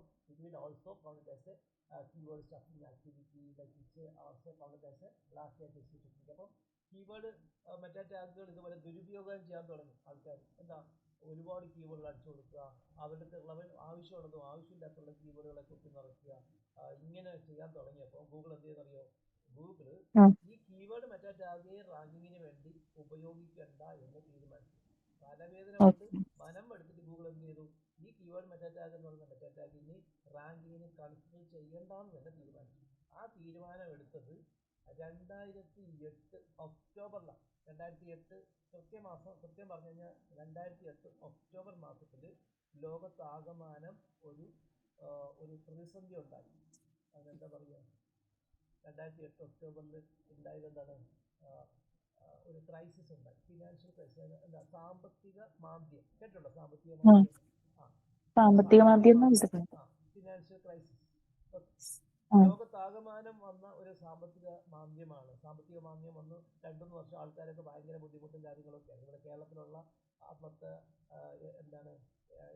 നമ്മളെ എന്താ പറയുക, ധനകാര്യമന്ത്രി ഭയങ്കര ശോകമാണ്. നമ്മളെ ഖജനാവ് എല്ലാവരും ആൾക്കാർ നിർത്തിച്ച് ഉപയോഗിക്കണം, പൈസയൊന്നും അധികം ചിലവാക്കരുത്, സാധനങ്ങൾ നിർത്തിച്ച് ഉപയോഗിക്കണം, ആകെ കൂടെ ക്ഷാമമാണ് എന്നൊക്കെ പറഞ്ഞ് അന്നത്തെ ധനകാര്യമന്ത്രി ഇടയ്ക്ക് മരിച്ചുപോയ ശങ്കരനാരായണൻ, ഇങ്ങനെയൊക്കെ ശങ്കരനാരായണനും അന്നത്തെ പ്രധാനപ്പെട്ട മുഖ്യമന്ത്രി ആയിരുന്ന ആൾക്കാർ, അല്ലെങ്കിൽ അന്ന് എനിക്ക് AK ആന്റണി ആണ് തോന്നുന്നത്, ഇവരെല്ലാവരും കൂടെ ഇതിനെപ്പറ്റി ഇങ്ങനെ ശോകമായിട്ട് പറഞ്ഞു നടക്കുന്ന കുറേ സംഭവങ്ങളൊക്കെ ഇങ്ങനെ പറഞ്ഞു പോകുമായിരുന്നു. അത് ട്രോളായിട്ട്, അന്ന് ട്രോളല്ല, അന്ന് ഈ പത്രത്തിലൊക്കെ കാർട്ടൂൺ വരും. ആ കാർട്ടൂണിലൊക്കെ ഇവരിങ്ങനെ ഈ മന്ത്രിമാരെ കാണിക്കുമ്പോൾ തന്നെ, പ്രത്യേകിച്ച് ശങ്കരനാരായണൻ എന്ന് പറഞ്ഞ പഴയ മന്ത്രിയെ കാണിക്കുമ്പോൾ തന്നെ പുള്ളിയുടെ ഷർട്ടിൽ ഇങ്ങനെ കുറേ ഈ പാച്ച് വർക്കൊക്കെ ചെയ്ത്, നമ്മൾ കീറിപ്പോയിട്ട് അവിടെ ഒരു തുണി വെച്ച് തയ്പ്പിക്കുന്ന ഒരു പാച്ച് വർക്ക് ഉണ്ട്, അതൊക്കെ വെച്ച് കാണിക്കുമായിരുന്നു. എന്നിട്ട് അവരിങ്ങനെ കാശില്ലാത്തൊരു ദാരിദ്ര്യ അവസ്ഥ കാണിക്കുന്ന കാർട്ടൂണുകൾ അന്ന് ഭയങ്കരമായിട്ട് വളരെ ഇതായി വൈറലായി, അല്ലെങ്കിൽ ഫേമസ് ആയിട്ടുണ്ട്. അന്ന് വൈറലല്ല, അന്ന് വളരെ ആൾക്കാർ ശ്രദ്ധിക്കുന്ന രീതിയിലൊക്കെ വന്നിരുന്നു. ഈ മാതൃഭൂമി പത്രം പോലെയുള്ള പത്രങ്ങളിലൊക്കെ കാർട്ടൂണുകളിലൊക്കെ ഇങ്ങനെയുള്ള ക്യാരക്ടേഴ്സ് ഇങ്ങനെയുള്ള വസ്ത്രധാരണത്തോട്, പ്രത്യേകിച്ച് പാച്ച് വർക്കൊക്കെ ചെയ്ത് അതിദാരിദ്ര്യം കാണിക്കുന്ന കാർട്ടൂണുകളാണ് ഈ മിനിസ്റ്റർമാരെ കാണിക്കുമ്പോൾ അന്ന് കാണിക്കുന്നത്. അപ്പം അന്നത്തെ ഈ സാമ്പത്തിക മാന്ദ്യവും ഈ കീവേഡ് മെറ്റാ ടാഗ് എന്നുള്ള മെറ്റാ ടാഗ് ഉപയോഗിക്കാത്ത രീതിയിൽ ഗൂഗിൾ മാറ്റിയതും ഒരേ കാലഘട്ടത്തിലാണ് നടന്നത്. അപ്പം അതും ഇതും തമ്മിൽ എന്തെങ്കിലും ബന്ധമുള്ളതെന്ന് ചോദിച്ചു കഴിഞ്ഞാൽ വളരെ രസകരമായിട്ടുള്ള വസ്തുത, ഈ കീവേഡ് മെറ്റാ ടാഗ് നടത്തിയപ്പോൾ തന്നെ ആ സമയത്ത് തന്നെയാണ് സാമ്പത്തിക മാന്ദ്യം ഉണ്ടായത്. അതും ഒരുമിച്ച് പോയതാണെന്ന് ചോദിച്ചു കഴിഞ്ഞാൽ നമുക്ക് പറയാൻ പറ്റത്തില്ല. സാമ്പത്തിക മാന്ദ്യത്തിന് അന്ന് ഒരുപാട് കാരണങ്ങളുണ്ടായിരുന്നു. അന്ന് ഒരു സമയത്ത് മൈക്രോസോഫ്റ്റിനെ വരെ ആൾക്കാർ പഴിച്ചിരുന്നു. മൈക്രോസോഫ്റ്റ് ഇറക്കിയ വിസ്റ്റ എന്ന് പറഞ്ഞ OS ഫെയിലായതാണ് സാമ്പത്തിക മാന്ദ്യത്തിന് കാരണമെന്ന് അന്ന് ഒരുപാട് ഗോസിപ്പുകൾ ഇറങ്ങിയിരുന്നു. അങ്ങനെ പല കാര്യങ്ങളും ഉണ്ടാകാം. എന്തായാലും ഈ ഒരു കീവേഡ് മെറ്റാ ടാഗ് ഉപയോഗിക്കുന്നില്ല എന്നുള്ളത് വസ്തുതയാണ്. ഗൂഗിൾ ഇതിനെപ്പറ്റി ഒഫീഷ്യലായിട്ടൊരു ഡിക്ലറേഷൻ നടത്തിയിട്ടുണ്ട്. പക്ഷേ അൺഫോർച്ചുനേറ്റ്ലി അവരത് നടത്തിയത് 2009 ഒഫീഷ്യലി ഡിക്ലെയർ ചെയ്യുകയും ഒരു ബ്ലോഗ് പോസ്റ്റ് പബ്ലിഷ് ചെയ്യുകയും ചെയ്തത്. ആ ബ്ലോഗ് പോസ്റ്റ് ഞാൻ എടുത്ത് കാണിക്കാം കേട്ടോ. അപ്പം എടുത്ത് കാണിക്കുന്നത് വേറൊന്നും കൊണ്ടല്ല, സ്റ്റിൽ ഒരുപാട് ആൾക്കാർ കീവേഡ് മെറ്റാറ്റാഗ് അവർ വെബ്സൈറ്റിനകത്ത് ഉപയോഗിക്കാറുണ്ട്. ചിലപ്പോൾ നമ്മൾ ഉപയോഗിച്ചില്ലെന്ന് പറഞ്ഞ് നമ്മളെ കുറ്റപ്പെടുത്തുകയോ നമ്മളെ വഴക്ക് പറയുകയോ ഒക്കെ ചെയ്യുന്ന ആൾക്കാരും ഇപ്പോഴും ഉണ്ട്. അപ്പൊ 2008 2009 അങ്ങനെ ഒരു ക്വസ്റ്റ്യൻ വന്ന അങ്ങനെ ഒരു ക്വസ്റ്റ്യൻ വന്നു കഴിഞ്ഞാൽ 2009 എന്ന് തന്നെ എഴുതിയാൽ മതി. കാരണം ഒഫീഷ്യലി ഗൂഗിൾ അതിനെപ്പറ്റി പറഞ്ഞത് 2009 സെപ്റ്റംബർ മാസത്തിൽ ഇട്ട ഒരു ബ്ലോഗ് പോസ്റ്റ് ഞാൻ കാണിച്ചു കേട്ടോ. കീവേഡ് മെറ്റാറ്റാഗ് പറ്റി ഗൂഗിൾ ഇട്ടേക്കുന്ന ഒഫീഷ്യൽ ബ്ലോഗ് പോസ്റ്റ് നമുക്ക് കാണിക്കും. ഓക്കെ, ഇതുണ്ടോ? ഇതാണ് ആ ഒഫീഷ്യൽ ബ്ലോഗ് പോസ്റ്റ്. ആ ബ്ലോഗ് പോസ്റ്റ് ഗൂഗിളിൻ്റെ സെർച്ച് സെൻട്രൽ എന്ന് പറയുന്ന അവരുടെ ഒഫീഷ്യൽ ബ്ലോഗിനകത്ത്, അന്ന് ഈ ബ്ലോഗിൻ്റെ അഡ്രസ്സ് ഇങ്ങനെയായിരുന്നില്ല, webmastercentral.blogspot.com എന്നായിരുന്നു. പിന്നീട് ബ്ലോഗ് സ്പോട്ടിനെ അവരുടെ ഒഫീഷ്യൽ ബ്ലോഗിംഗ് പ്ലാറ്റ്ഫോം അല്ലാതാക്കി മാറ്റി. അതുവരെ ബ്ലോഗ് സ്പോട്ട് എന്ന് പറയുന്നത് നമ്മൾ ബ്ലോഗിനകത്ത് ക്രിയേറ്റ് ചെയ്യുന്നതായിരുന്നു അവരുടെ ഒഫീഷ്യൽ ബ്ലോഗുകളുടെയൊക്കെ ഒരു ബ്ലോഗിംഗ് ഏരിയ അല്ലെങ്കിൽ പബ്ലിഷിംഗ് ഏരിയ. അത് പിന്നീട് പിൽക്കാലത്ത് 2015 അവർ മാറ്റുകയാണ് ചെയ്തത്. അതുവരെയും അതിൻ്റെ URL webmastercentral.blogspot.com/search ഈ ഒരു ഇതായിരുന്നു. അപ്പം ഇത് സ്റ്റിൽ അവിടെ നോക്കിയാൽ നിങ്ങൾക്ക് അറിയാൻ പറ്റും. സെപ്റ്റംബർ 21, 2009 ഒഫീഷ്യലി അവരിത് പറയുന്നത്. ഇത് ഗൂഗിളിൻ്റെ ഒഫീഷ്യൽ ബ്ലോഗാണ്, 100% വിശ്വസിക്കാം. developers.google.com എന്നാണ് ഇപ്പോൾ ഇതിൻ്റെ URL. അവിടെ നോക്കിയാൽ പറയുന്നുണ്ട് Google does not use the keyword meta tag in web ranking എന്ന് ഒഫീഷ്യലി ഡിക്ലെയർ ചെയ്തു. അപ്പോൾ ഇതുപോലുള്ള ഡിക്ലറേഷൻ അവർ നടത്തുന്നത് നടത്തുന്ന അപ്ഡേഷനുമായിട്ട് ബന്ധപ്പെട്ട് web masters up to date ആകാൻ അവരെ ഒഫീഷ്യലി തന്നെ അറിയിക്കാൻ വേണ്ടിയിട്ടാണ് ഈ ഒഫീഷ്യൽ ബ്ലോഗ് മെയിൻറ്റെയിൻ ചെയ്തിരുന്നത്. ഇപ്പോൾ ചെയ്യുന്നതും അങ്ങനെയാണ്. അപ്പോൾ അന്ന് അവിടെ പറഞ്ഞിരുന്ന അവരിങ്ങനെ നിർത്തലാക്കി ഈ കീവേഡ് മെറ്റാറ്റാഗ് ഇനി റാങ്കിങ്ങിന് വേണ്ടി ഉപയോഗിക്കുന്നില്ല എന്ന് ഒഫീഷ്യലി ഡിക്ലെയർ ചെയ്തിരിക്കുന്ന ഈ ടൈമാണ് നമുക്ക് ഇത് നിർത്തലാക്കിയ സമയമായിട്ട് നമ്മൾ പറഞ്ഞിരിക്കുന്നത്. സത്യം പറഞ്ഞു ഇത് ഫലത്തിൽ വന്നത് 2008 ഫലത്തിൽ വന്നു. അതായത് ഈ ഡിക്ലെയർ ചെയ്യുന്നതിന് 1 വർഷം മുമ്പേ തന്നെ ഗൂഗിൾ ഇത് നിർത്തലാക്കിയ ഒരു സിറ്റുവേഷൻ ആയിട്ട് വന്നിട്ടുണ്ട്. പക്ഷെ അത് അവരെന്ത് ചെയ്തില്ല, ഡിസ്ക്ലോസ് ചെയ്തില്ല എന്നുള്ളതാണ്. പക്ഷെ സ്റ്റിൽ നിങ്ങൾക്ക് ആർക്കെങ്കിലും ചോദിക്കുമ്പോൾ എന്നാണ് കീവേഡ് മെറ്റാറ്റാഗ് ഉപയോഗിക്കുന്നത്, വെബ് റാങ്കിങ്ങിന് വേണ്ടി ഉപയോഗിക്കുന്നത് ഗൂഗിൾ നിർത്തലാക്കിയെന്ന് പറഞ്ഞാൽ ഈ ഒരു ഡേറ്റയെ പറയാൻ പറ്റത്തുള്ളൂ. കാരണം it is the official declaring date. നേരത്തെ ഞാൻ ആ 2006, 2007, 2008, 2009 കാലഘട്ടത്തിലൊക്കെ ബ്ലോഗുകളിലും പല വെബ്സൈറ്റുകളിലൊക്കെ SEO ചെയ്തിരുന്നത് കൊണ്ട് എനിക്ക് ക്രിസ്റ്റൽ ക്ലിയർ ആണ്. ഒക്ടോബർ മാസത്തിൽ തന്നെയാണ് ഇത് നടപ്പിലാക്കിയത്. കൃത്യമായിട്ട് ഒക്ടോബർ 8 കീവേഡ് മെറ്റാറ്റാഗ് ഉപയോഗിക്കുന്ന സംഗതി അവർ ഒഴിവാക്കിയത്, അവർ അതിനെ ഡിസേബിൾ ചെയ്തത് എന്നുള്ളത് ക്രിസ്റ്റൽ ക്ലിയർ ആണ് എനിക്ക്. പക്ഷേ എനിക്ക് ഒഫീഷ്യലി ഒരിടത്തും ഞാൻ ഗൂഗിളിൻ്റെ ഭാഗമല്ലാത്തതുകൊണ്ടും ഞാൻ അതിനകത്ത് ഭാഗവത്തല്ലാത്തതുകൊണ്ടും ഒഫീഷ്യലി എൻ്റെ അടുത്ത് ആരും വിളിച്ച് പറയുകയോ അങ്ങനെ ഇങ്ങനെ ഒരു പബ്ലിഷിംഗ് നടന്നിട്ടാകുമ്പോൾ നമുക്ക് പറയാൻ പറ്റത്തില്ല. പക്ഷേ ഒഫീഷ്യലി ഒരു ഡിക്ലെയർ ചെയ്തിരിക്കുന്ന ഡേറ്റാണ് നമുക്ക് പറയാൻ പറ്റുന്നത്. വെബ് റാങ്കിങ് അത് അന്നുണ്ടായിരുന്ന ഗൂഗിളിൻ്റെ വെസ്റ്റേൺ ടീം ഹെഡാണ് മാത്യു കട്സ്. ഞാൻ നേരത്തെ പറഞ്ഞിട്ടുണ്ടാവും, മാറ്റ് കട്സ് എന്നാണ്. ഇദ്ദേഹം ഇതിനെപ്പറ്റി എക്സ്പ്ലെയിൻ ചെയ്യുന്ന വീഡിയോ ആണ്. ഇത് ആൾക്കാർ ഒരു നിവൃത്തിയില്ലാതെ, അതായത് ഈ കീവേഡ് മെറ്റാറ്റാഗ് എന്നുള്ളത് ഒരു ഓപ്ഷനായിട്ട് ഗൂഗിൾ കൊടുത്തതാണ്. എന്തിനാണ്, നിങ്ങളുടെ വെബ്സൈറ്റ് എന്തിനെ പറ്റിയുള്ള വെബ്സൈറ്റ് ആണെന്ന് ഗൂഗിളിന് ഒരു ഹിന്റ് കൊടുക്കാൻ വേണ്ടിയിട്ടാണ് ഗൂഗിൾ ഈ കീവേഡ് മെറ്റാറ്റാഗ് ഇൻട്രൊഡ്യൂസ് ചെയ്യുന്നത്. അൺഫോർച്ചുനേറ്റ്ലി ആൾക്കാർ ഇതിനെ എന്ത് ചെയ്യാൻ തുടങ്ങി, ഭയങ്കരമായിട്ട് മോശപ്പെട്ട രീതിയിൽ ദുരുപയോഗം നടത്താനും അതിനകത്ത് കീവേഡുകൾ കുത്തി നിറയ്ക്കാനും തോന്നിയവാസങ്ങൾ കാണിക്കാൻ തുടങ്ങിയപ്പോൾ ഗൂഗിളിന് ആ കീവേഡ് മെറ്റാറ്റാഗിനെ ഡിപ്പെൻഡ് ചെയ്തുകൊണ്ടൊരു പേജിനെ ഐഡൻറ്റിഫൈ ചെയ്യുന്ന ആ ഒരു പ്രോസസ്സേ ഒഴിവാക്കേണ്ടി വന്നു. അത്രയും നിവർത്തി കെട്ടു, അല്ലെങ്കിൽ അത്രയും പൊറുതിമുട്ടി എന്നൊക്കെ പറയുന്നത്, പൊറുതിമുട്ടിയാണ് ഗൂഗിൾ ഈ സമ്പ്രദായം നടപ്പിലാക്കിയത്. അപ്പം നിങ്ങൾ പഠിച്ചു കഴിഞ്ഞിട്ട് വർക്കൊക്കെ ചെയ്യുന്ന സമയത്ത് കീവേഡ് മെറ്റാറ്റാഗിനെ പറ്റി എന്തെങ്കിലും കൺഫ്യൂഷനോ അല്ലെങ്കിൽ എന്തെങ്കിലും ഒരു ഡിസ്കഷനോ അല്ലെങ്കിൽ ഒരു കോൺഫ്ലിക്റ്റോ, ഉദാഹരണത്തിന് ടീം ലീഡർ ചോദിക്കുകയാണ്, അശീതൽ എന്നാൽ why you did not use the keyword meta tag in our pages while doing on page എന്നൊക്കെ ചോദിച്ചു കഴിഞ്ഞാൽ നമുക്ക് പറയാം, എന്ത് പറയാം, കീവേഡ് മെറ്റാറ്റാഗ് ഇപ്പം ഗൂഗിളിൻ്റെ റാങ്കിങ്ങിന് വേണ്ടി ഉപയോഗിക്കുന്നില്ലല്ലോ എന്ന് പറയാം. അപ്പോൾ അവർ ചോദിക്കുകയാണ്, നിങ്ങൾക്ക് എങ്ങനെ അത് ഉറപ്പിച്ച് പറയാൻ പറ്റുമെന്നൊക്കെ ചോദിച്ചു കഴിഞ്ഞാൽ നിങ്ങൾക്ക് കൃത്യമായിട്ട് എടുത്ത് പഠിക്കാൻ പറ്റുന്നത് ഈ ഒഫീഷ്യൽ ബ്ലോഗാണ്. ഇത് മാത്രമേ ഉള്ളൂ ഇതിൻ്റെ ആധാരം. ഇത് ഇട്ടതിന് ശേഷം ഒരുപാട് ഇൻഡസ്ട്രിയൽ ലീഡേഴ്സൊക്കെ ആ ബ്ലോഗും പോസ്റ്റും ഒക്കെ ആർട്ടിക്കിൾ പബ്ലിഷ് ചെയ്തൊക്കെ വന്നിട്ടുണ്ടെങ്കിലും സ്റ്റിൽ ഇപ്പോഴും കീവേഡ് മെറ്റാറ്റാഗ് ഉപയോഗിക്കുന്ന ആൾക്കാരുണ്ട്. അപ്പോൾ എൻ്റെ അടുത്ത് ചോദിക്കും ഞാൻ ഉപയോഗിക്കാറുണ്ടോ എന്ന് ചോദിച്ചു കഴിഞ്ഞാൽ ചില വെബ്സൈറ്റുകളിൽ ഉപയോഗിക്കാറുണ്ട്. ഉദാഹരണത്തിന് ഹൈ കോമ്പറ്റീഷനുള്ള ചില വെബ്സൈറ്റുകളിൽ ഞാൻ കീവേഡ് മെറ്റാറ്റാഗ് ഉപയോഗിക്കുന്നത് അതിനകത്തുനിന്ന് ഗുണം കിട്ടാനോ എനിക്ക് റാങ്കിങ് മെച്ചപ്പെടാനോ അല്ല. ആ വെബ്സൈറ്റിൻ്റെ കോമ്പറ്റീറ്റേഴ്സ് ഉണ്ട്, ചില വെബ്സൈറ്റുകളുടെ കോമ്പറ്റീറ്റേഴ്സ് ഉണ്ടെന്ന് അറിയുമോ, അവരെ വെബ്സൈറ്റിനകത്ത് എന്തൊക്കെ ഉണ്ട് എന്തൊക്കെ ഇല്ല എന്നുള്ളത് നോക്കൂല, ബാക്കിയുള്ള വെബ്സൈറ്റിനകത്ത് എന്തുണ്ടെന്ന് നോക്കി നടക്കുന്ന ചില ആൾക്കാരുണ്ട്, അറിയാലോ. അപ്പോൾ ഇതാണ് ഞാനിപ്പോൾ ഒരു ടൂർ ഓപ്പറേറ്ററിന് വേണ്ടി ടെസ്റ്റ് ചെയ്യുകയാണെങ്കിൽ ഞാൻ ആ ടൂർ ഓപ്പറേറ്ററിൻ്റെ വെബ്സൈറ്റിനകത്ത് ഉറപ്പായിട്ടും കീവേഡ് മെറ്റാ ടാഗ് ആഡ് ചെയ്യും. അതിനകത്ത് നിന്ന് എനിക്ക് റാങ്കിങ്ങിന് ഗുണമൊന്നും കിട്ടാൻ വേണ്ടിയിട്ടല്ല, എൻ്റെ വെബ്സൈറ്റ് റാങ്ക് ചെയ്ത് വരുന്ന സമയത്ത് അവരുടെ കോമ്പറ്റീഷൻ്റെ ശ്രദ്ധയിൽപ്പെടുകയും അവർ ആ കോമ്പറ്റീഷൻ എന്ത് ചെയ്യുന്നറിയോ, അതിൻ്റെ മുതലാളിമാർ ഈ നമ്മുടെ വെബ്സൈറ്റ് റാങ്ക് ചെയ്ത് വരുന്ന വെബ്സൈറ്റിലേക്ക് എടുത്ത് നോക്കി ഇതെന്താണ് റാങ്ക് ചെയ്ത് കിടക്കുന്നത്, അതിനകത്തൊക്കെ നോക്കുമ്പോൾ ഈ കീവേഡ് മെറ്റാ ടാഗ് അവർ ശ്രദ്ധയിൽ വന്നു കഴിഞ്ഞാൽ അവരെന്ത് ചെയ്യുന്നറിയോ, ഇതുപോലെ ഒരു കീവേഡ് മെറ്റാ ടാഗും കൊടുത്ത് അവർ ഇപ്പോൾ റാങ്ക് ചെയ്ത് വന്നോളൂ എന്ന് പറഞ്ഞാൽ അവർ നിന്നോളൂ. മനസ്സിലായോ? അങ്ങനെ ചില സിറ്റുവേഷനിൽ ഞാൻ കീവേഡ് മെറ്റാ ടാഗ് കൊടുക്കാറുണ്ട്. അങ്ങനെ ഡയറക്റ്റായിട്ട് റാങ്കിങ്ങിന് ഗുണം കിട്ടാൻ വേണ്ടിയിട്ടൊന്നും അല്ല, കുറച്ച് ആൾക്കാർ അത് എന്തെങ്കിലുമൊക്കെ ചെയ്ത് തൃപ്തിപ്പെട്ട് അവിടെ ഇരിക്കാൻ വേണ്ടിയിട്ട് ഞാൻ ചെയ്യാറുണ്ട്. എല്ലാ വെബ്സൈറ്റിലും ചെയ്യാറില്ല, ഹൈ കോമ്പറ്റീഷനുള്ള ചില പ്രോജക്റ്റുകൾ ചെയ്യുമ്പോൾ മാത്രം വെറുതെ കീവേഡ് മെറ്റാ ടാഗ് കൊടുക്കും. അതുകൊണ്ട് ഗുണം ഒന്നും കിട്ടണമെന്നില്ല, എന്നാലും അത് നമ്മളൊരു വിശ്വാസം ചില കോമ്പറ്റീഷൻസ് എങ്കിലും ഇതൊക്കെ നോക്കിയെടുത്തിട്ട് അവരതുപോലെ ചെയ്ത് നോക്കിയിരുന്നോളും എന്നുള്ള ഒരു സംഗതി. അപ്പം അതൊരു ഒരു വിശാലമായിട്ടുള്ളൊരു വീക്ഷണത്തിൻ്റെ ഭാഗം കൂടിയാണ്. അപ്പം കീവേഡ് മെറ്റാ ടാഗിനെ പറ്റി ഇത്രയാണ് അറിയേണ്ടത്. ഇത് വളരെ ഡീറ്റെയിൽ ആയിട്ട് പഠിച്ച് അയ്യോ കീവേഡ് മെറ്റാ ടാഗ് ഇമ്പോസിന് പഠിക്കേണ്ട ആവശ്യമൊന്നുമില്ല. എഴുതുന്ന രീതി ഇതാണ്, meta space name equal keyword content equal നമ്മൾ കീവേഡ് കോമന്റ് കൊടുക്കും. അപ്പോൾ അവിടെ പഠിപ്പിച്ചപ്പോൾ തന്നെ ശ്രീധരൻ ഒരു ക്വസ്റ്റ്യൻ ചോദിച്ചായിരുന്നു എത്ര എണ്ണം വരെ കൊടുക്കാം. അതിൽ ലിമിറ്റേഷൻ ഉണ്ട്, ഒരു 150-160 ക്യാരക്ടേഴ്സ് വരുന്ന രീതിയിലുള്ള ഒരു 3-4 പ്രധാനപ്പെട്ട കീവേഡ് മാത്രം കൊടുത്താൽ മതി. ഇത് മനസ്സിലാക്കാതെ ഇതിൻ്റെ സത്യാവസ്ഥ അല്ലെങ്കിൽ ഇതിൻ്റെ ഒരു നേരിട്ടുള്ള രീതിയിൽ അല്ലെങ്കിൽ ഒരു നേരി കാണാതെ ഇതെന്തിനാണ് ഉപയോഗിക്കുന്നതെന്ന് മനസ്സിലാക്കാതെ കബളിപ്പിക്കുന്ന രീതിയിലേക്ക് ആൾക്കാർ അവരുടെ പ്രാക്ടീസ് കൊണ്ടുപോയത് കൊണ്ടാണ് കീവേഡ് മെറ്റാ ടാഗ് പിന്നെ ഗൂഗിൾ നിർത്തലാക്കിയേണ്ടി വന്നത് എന്നും മനസ്സിലാക്കുക. അപ്പോൾ ഇത്രയാണ് കീവേഡ് മെറ്റാ ടാഗിനെ പറ്റി അറിഞ്ഞിരിക്കുന്നത്. അപ്പോൾ നമുക്ക് ഇനി ബോഡി പോർഷൻ അപ്പോൾ ബേസിക് ആയിട്ട് meta description tag, robots meta tag, keyword meta tag ഒക്കെ പഠിച്ചു. ഇനി നമുക്ക് നെക്സ്റ്റ് ക്ലാസ്സിനകത്ത് പ്രോബബ്ലി നാളെ വൈകുന്നേരം ക്ലാസ് എടുക്കാൻ പറ്റുമെന്ന് നോക്കാം. അങ്ങനെയാണെങ്കിൽ നമുക്ക് നാളെ ബോഡി പോർഷനിനകത്തുള്ള work like H1 tag, H2 tag, എന്താണ് ആങ്കർ ടാഗ്, ഇമേജ് ഒപ്റ്റിമൈസേഷൻ ഒക്കെയാണ് ഇനി പഠിപ്പിക്കാനുള്ളത്. നെക്സ്റ്റ് ക്ലാസ്സിൽ കാണാം. ഇന്നത്തെ ക്ലാസ്സിലൂടെ കഴിഞ്ഞു. Okay by.